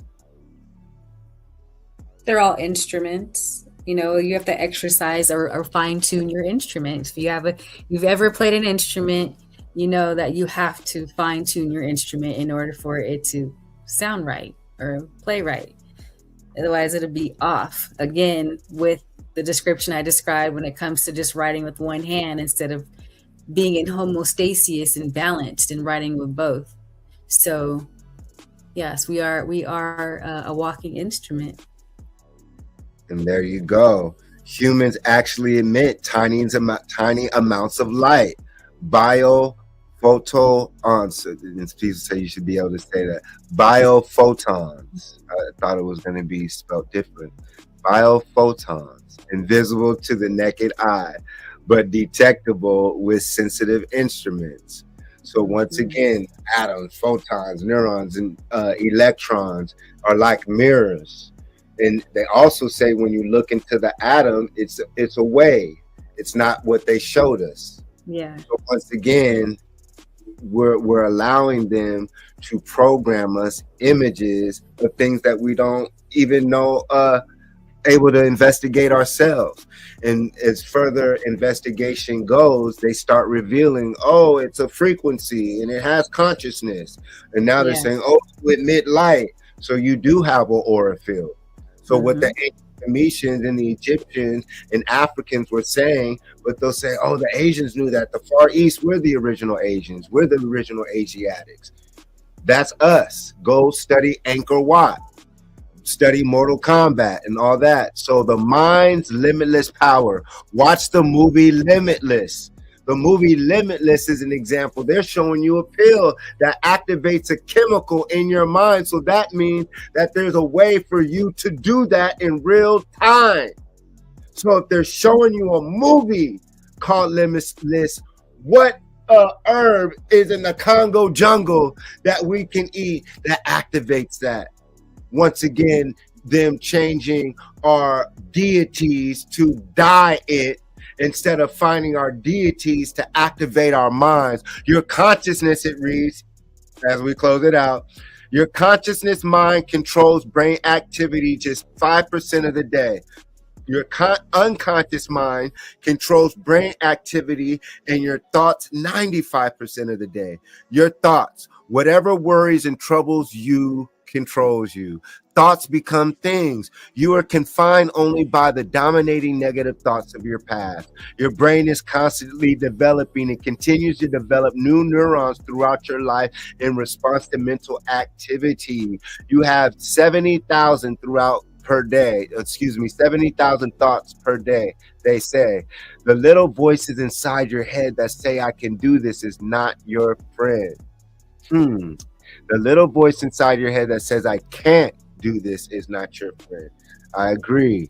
So once again, your brain used as a quantum computer, an instrument to pick up sound waves, and also instruments distribute sound.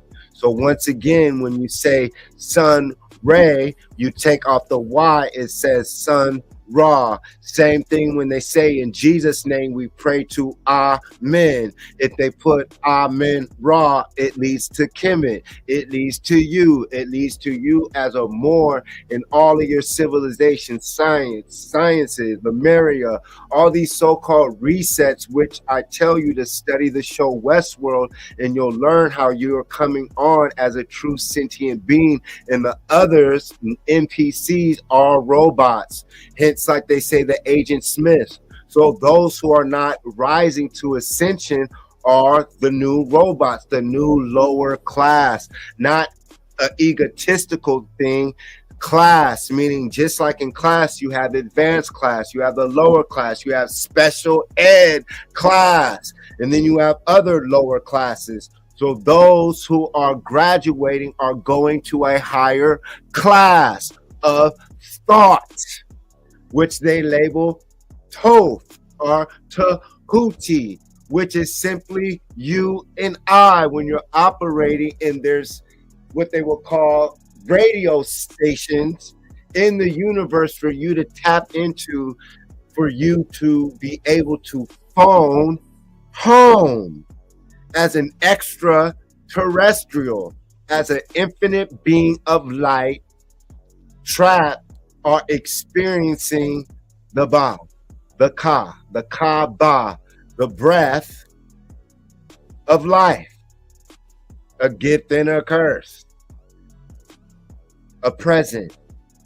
And so we're thankful that we're here. We use our life because who knows, something happens, we don't know when we're gonna go, and you mean like, damn, that ride was too fast. I wish I would have did this. Hence why they say live with no regrets, hopefully on a positive spectrum. Because if you knew that there was an afterlife and not death, you would most likely conduct yourself better.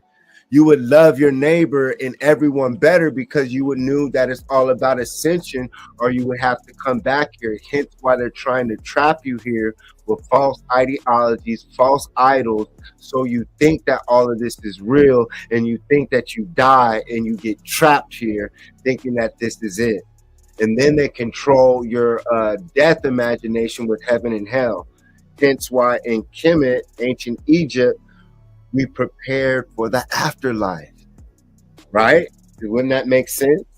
So if I'm preparing for death in the afterlife, that means I'm preparing to live, and that this is the Duat, that this is the land of the living dead.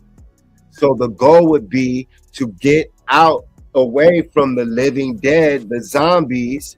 And when you know your mystery schools and my story, our story, and it's adjacent, and for Jason's story, Jason's lyrics, I'm out of here. And so this is what we're doing, because they're showing you this. They're showing you them coming down from capsules. Oh, let me end it with this. The highest form of intelligence, according to neuroscience, is metacognition, the ability to think about your own thinking. And that's what we're doing on What is the Matrix TV. We're questioning reality, which means we're questioning our own thinking. Correct, Empress? Well, she's in and out. Absolutely. No, 100% correct. I know you're tired. You're about to dip out. So we're closing it. So the highest form of intelligence, once again, is Metatron. And when they say Tron, go watch the movie Tron. Disney, Tron. What was Tron saying in the movie? You're in a video game. So what if the ancients created a computer game in an advanced virtual reality game, a holodeck? Just like if you think that when you're experiencing the virtual reality glasses, you could think that it's real. Right. So imagine a more advanced version.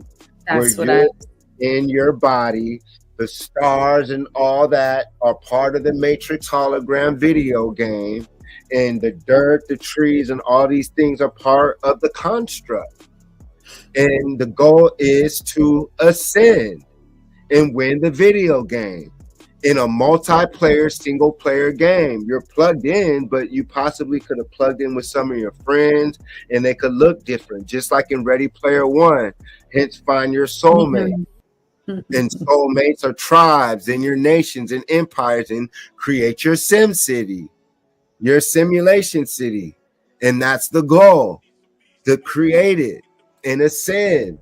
And then, like in Lion King, live amongst the gods when it's your turn to go, amongst the stars, Simba. And people say, Jason lives, he left this, Empress Elanu left, she did this, she built this, they did this. And that's how you also live for eternity. You live gifts for humanity, the humans, and everyone. And that's infinite food. It's an invisible food. It's wealth. It's riches. It's knowledge.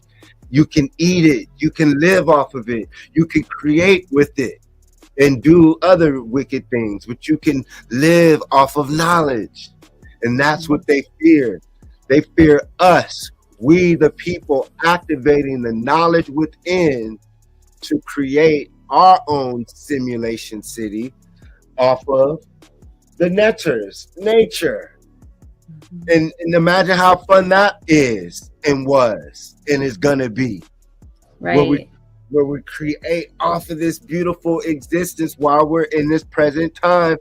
And then for I get enough points in the matrix to be able to experience higher levels. And if you don't accumulate enough good, great points, your ass has to come back.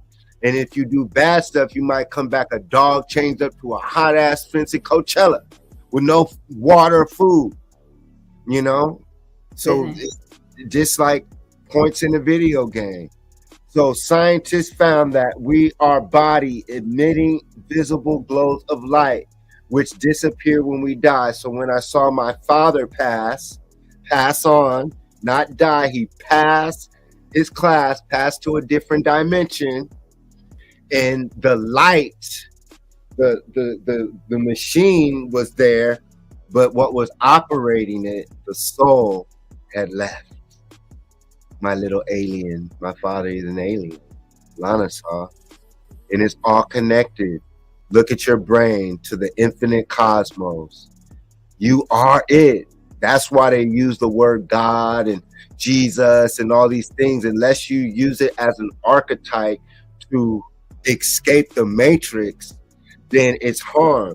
So if a person, I'll give it up, let's say uses Jesus as an archetype to say, I too are a God. I too, ye are gods. I can do all things through Christ who strengthens I. Not as the person, but the principalities of living in an infinite universe, being able to wake the dead, being able to walk on water, touch people, heal people. That's Reiki healing. And even in their Bible, Jesus went to where? Egypt. All of their God's prophets went to Egypt, which is in Africa, or in Kemet, Riverside County, or in America. So that's an education system that existed throughout the planet in different dimensions that you can tap into, that other people who lack neuromelanin, which the universe consists of. And we learn that neuromelanin in the brain, type it up right now and chat GTP on your phone. What is neuromelanin connection to African people? And they'll say that it gives us psychic abilities that connect to the universe. Yep. So you're naturally born with attention deficit hyper disorder. That simply means that you're able to connect to hyper dimensions that they cannot. And with your melanin in her coil hair, just like a spring, just like electricity, you're able to tap into what they call the Akashic records, which is a word, but the universal library, and bring it down and create while you're here. And then when you learn of the word love or eluve and creating enough points in the game, oh, that's when it gets fun. Don't let them demonize us. Oh, the reptiles. And when you get ashy, you look like a reptile, homie. You start shedding your skin. And then a lot of our fathers, you go down south, they didn't even have hair like a reptile. So don't let them demonize us, because we were green at one point until recently. The copper comes from rusting.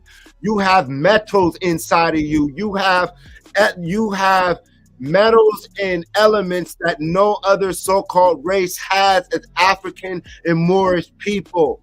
The humans, I saw a real green man walk in. I've seen a real all green man before. Osiris was green. Yep. Osiris going, the temples are green, and then they show you the blue avatar people, then the pitch black people. They call it jaundice.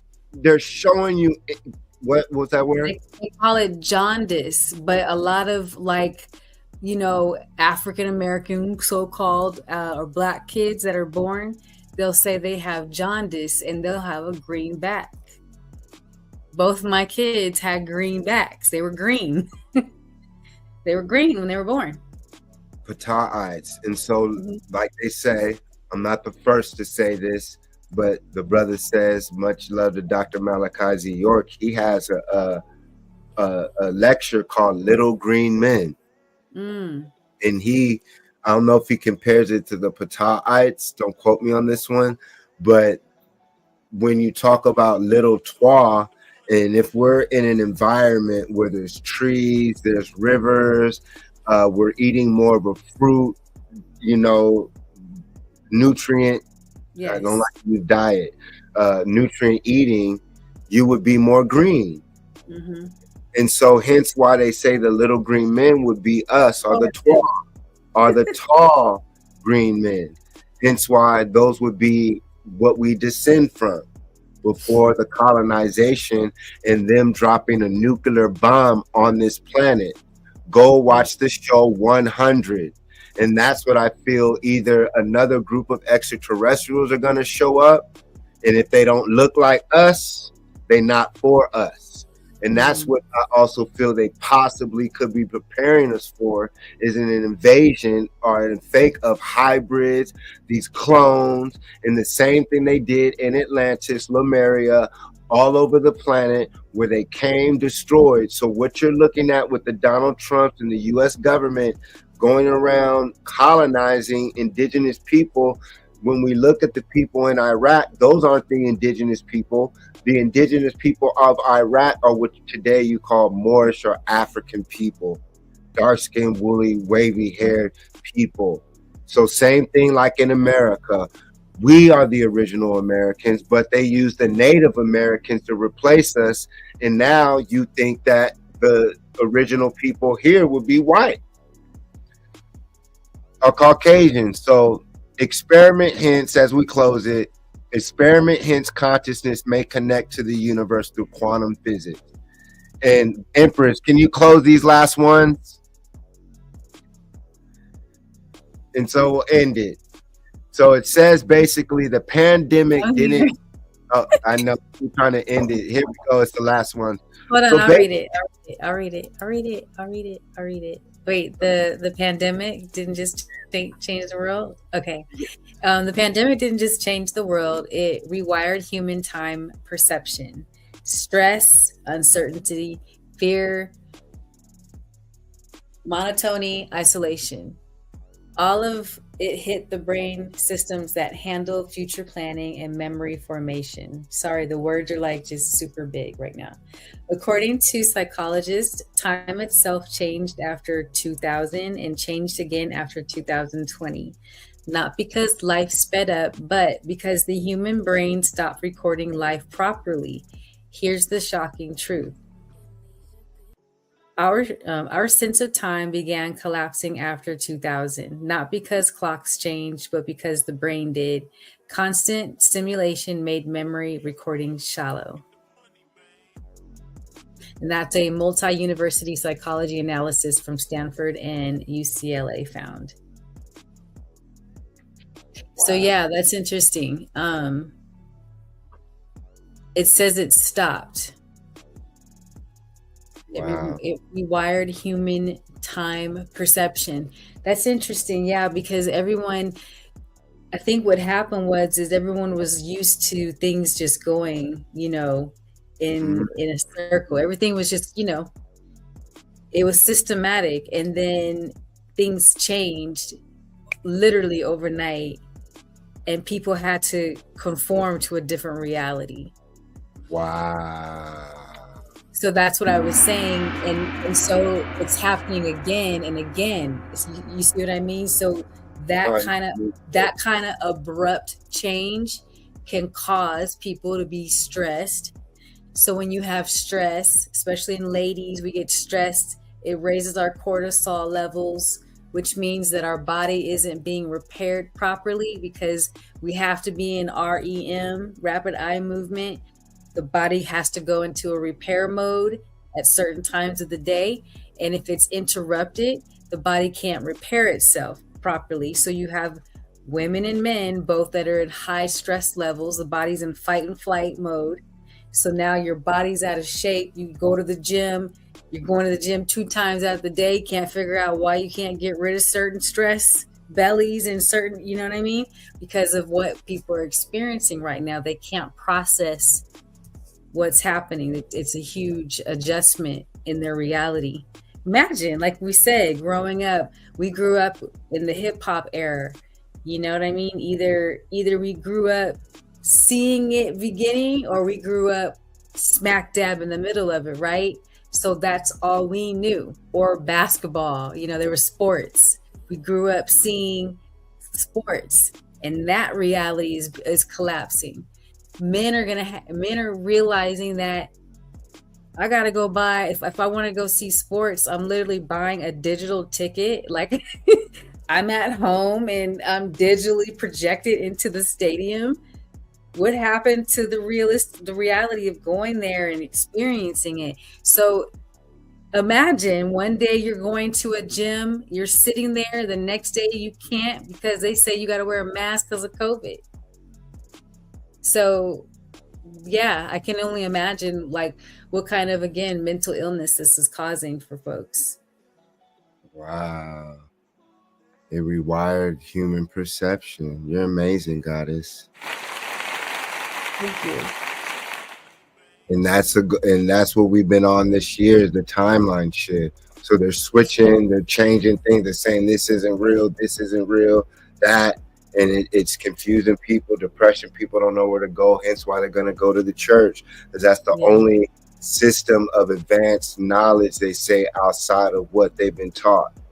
Hence why they have to destroy the old world and say the old world didn't exist and it was primitive, because it's called prehistory, when the so-called pale-skinned European controlled people's perception of his reality. And when we return to our reality, we rule our universe as the wealthiest people on the planet, kissed by Ra. Our reality doesn't make sense to them. You know what I mean? Like I heard I think you sent me something when the female astronaut was describing her experience in space, and she was saying that it got a moment where it was just dark matter, darkness. That's where we come from, darkness. And in the dark, you can't see what's going on. So if I'm creating in the dark, you can't see what's going on. So now you're wondering, how'd she do that?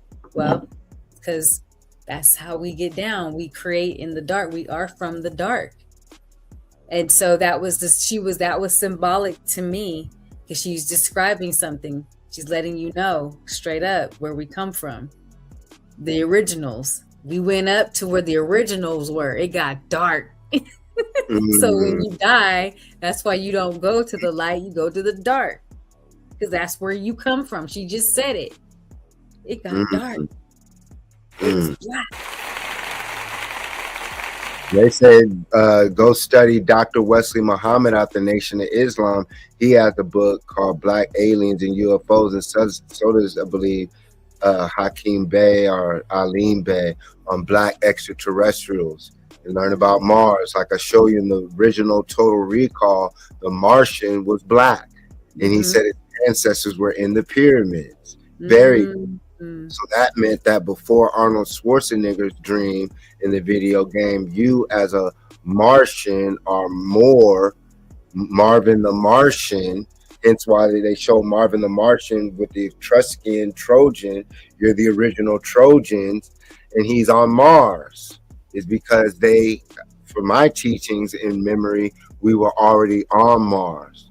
And so if they can wipe out our memory that we existed on Mars and that we use this as a shell of just infinite beings to exist on this planet, then that's when we separate from the humans, because then it's like, wait a second, that means that Africans or Moors are aliens.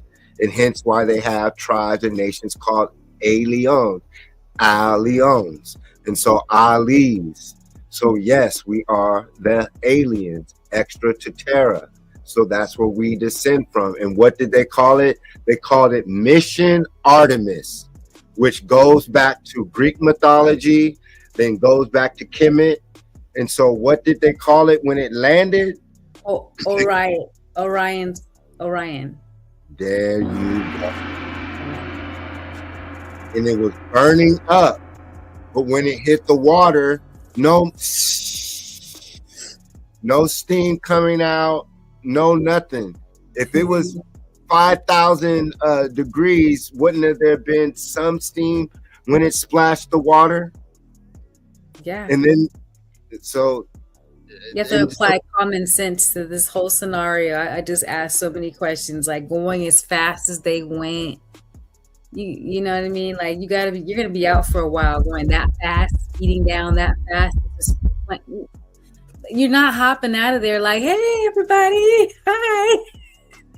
It's like, It's just And so even and divers, when they do that, they got to hit a certain angle or they'll shatter themselves. They got to go. So you would think that it would go in the water and like do like a thing and then come out and shoot up a little, you know. I don't know if you can say that word, I mean, there's so much strategy behind it. But if you're told things in physics and math class in these public schools that it's confusing, you know what I mean? Because it's confusing. These kids, I mean, I know there's parents listening to this right now that get these math assignments. You're like, what in the entire are they talking about? So they're purposely confusing you in these math and physics and science classes so that when they do some bullshit like this, you don't even ask questions. They just tell you some bullshit. And you're like, oh, yeah. And then they said, having the entire Pacific Ocean of land, doing so almost on the deck of an American naval rescue ship. What are the odds?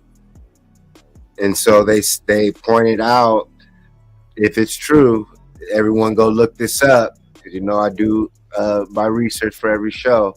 Christina Couch, actress in Mad Max Fury 2015. And what is Mad Max? It's another version of Escape from LA after Escape from LA, when they drop the nuclear bombs on the cities and people are fighting over rations and food. This is the Dystopia movies they keep showing, because this is what they want you to create in your mind instead of a new world of infinite possibilities of magic, wonder, no racism, no sickness, where you don't age if you don't want to. You could travel to different galaxies and planets and land masses. These are things that they don't want you to know about. Hence, go read the book Gulliver's Travel. So Christina Couch, actress in Mad Max Fury Road 2015, and Christina Couch, astronaut in NASA Artemis. So once again, Artemis, Orion, mythology being played out right in front of us. So it's an act, it's a set, it's a stage. Christina Couch was approximately 36 years old when Mad Max Fury Road was released May 2015. While primarily known as a NASA astronaut and engineer.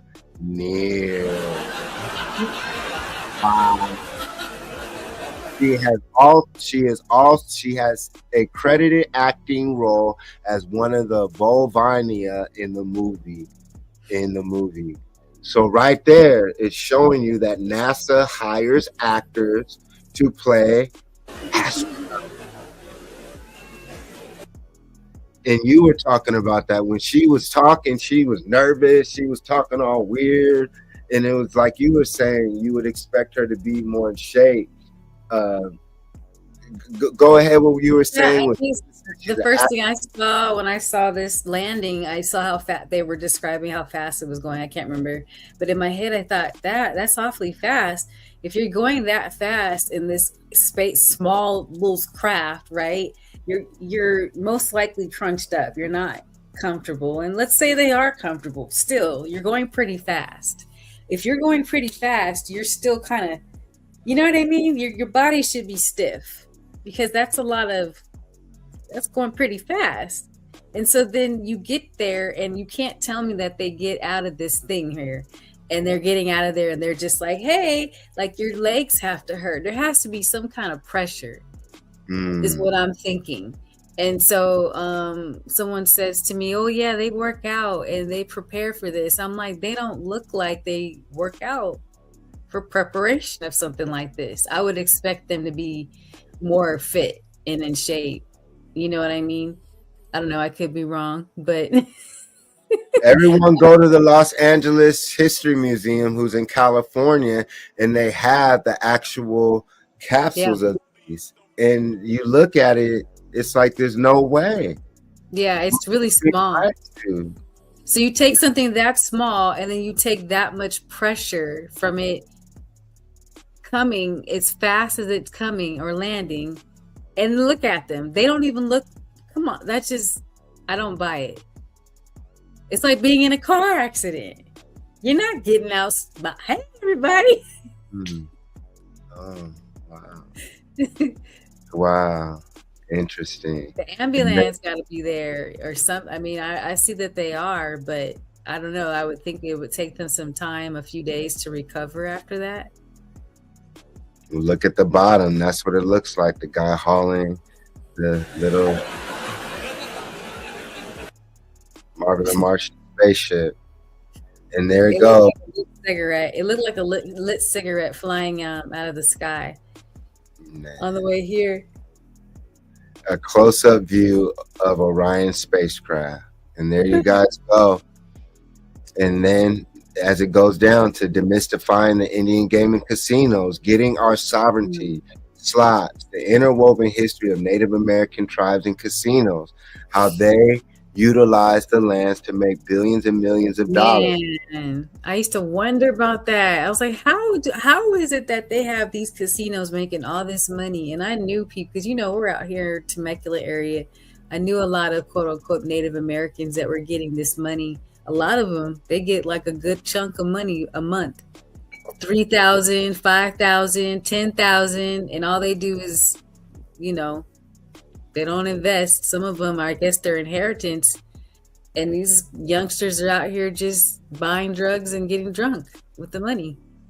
Because you look at us compared to them. It's because when we have our economics to that level and our land in peace to practice and perform our culture under the sun, we have evidence to do it again. Yes. So look what we created under this stressful environment. Yes. This is a stressful freaking environment. It's a prison, and we can escape. It's time to get out, because look what the Native Americans, ever since the Native Americans have opened their casinos, I want those watching to find out the statistics of the amount of money since the inception of Native American casinos in America. How much money total have they made? And then with that, what innovation have they created as a people?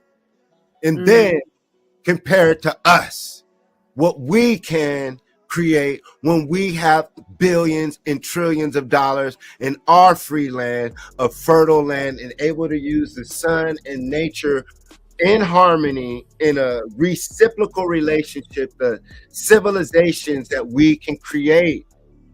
That's the key, is knowing that we can create our own civilization, and the rest of the world will come and they will have to break bread. And that's what they did in Kemet. So we'll end it with that. Go look up the movie 10 Commandments and go look where they filmed it in Southern California, the desert. And so that set is buried. But when you go look at the 10 Commandments set, it's a marker to let us know that we have the capabilities to build Kemet or any set design to make their city look amazing. And the walls of your city, instead of graffiti, have hieroglyphs or paintings of knowledge, of culture, of science, cities of gold, cities of hydroelectricity and water, healing fountains. All these great things we're going to create when we have our land. Wake up from the Matrix hologram. Will Diddy get free this week in the mysteries of what is the Matrix? I am Jason Elm Street Williams. Hopefully you guys enjoyed this episode. Empress Anu, anything to close it out? Eat your mushrooms so your brain can get better. That's all. And as always, I have a new video to show y'all to close it out with. This one's called New World Order. Hopefully it plays. I tried to play it last week. I uploaded it to YouTube. So we shall see. We shall see. So here we go. As we proceed to give you what you need. And so here it is. Water, now, air, glass of water. Taste it. Ashun Marie. Ashun.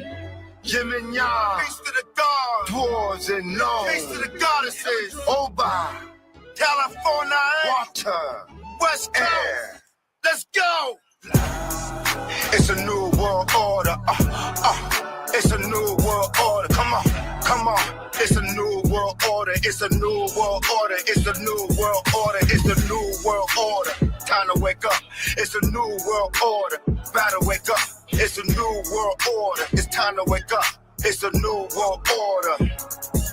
It's the return of the more Aboriginal beings, indigenous, ridiculous. California the team. Riverside, West Coast, I'm an alien nigga. They stole our land, I want it back, but you afraid, my nigga? Fuck these devils, I'm a god. Born in rage, extended clips, let them slip. Send them back to the grave. Radio chakras in your energy, activate. Police still killing black and browns every day. I be chilling on the block with the corner with 5Gs. Trying not to get poisoned by 5Gs. Microchips in your body, digital vaccines. Welcome to the nightmare, the American dream. The Illuminati is real. Bodies coming up missing. A dreamer from Hollywood, I hope you pay attention. This is the final call, kicking knowledge is my mission. I'm flying on the mother wheel, ain't no competition. It's a new world order. It's a new world order. Come on, come on. It's a new world order. It's a new world order. It's a new world order. It's a new world order. Time to wake up. It's a new world order. Better wake up. It's a new world order. It's time to wake up. It's a new world order. It's the end of the white man's world. It's a celebration, miseducation. Welcome to the matrix, ancient civilizations. Pyramids, we made it. That's why they hate it, cause we are the greatest. Area 51, I quantum leak in on my star date. Robocops on the street, life is a mystery. Try to erase our history. Treasures under the Vatican who wanna search me.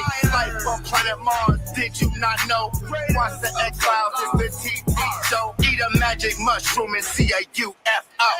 UFO. UFO. It's a new world order. It's a new world order. Come on, come on. It's a new world order. It's a new world order. It's a new world order. It's a new world order. Time to wake up. It's a new world order. You better wake up. It's a new world order. It's time to wake up. It's a new world order. Water, air.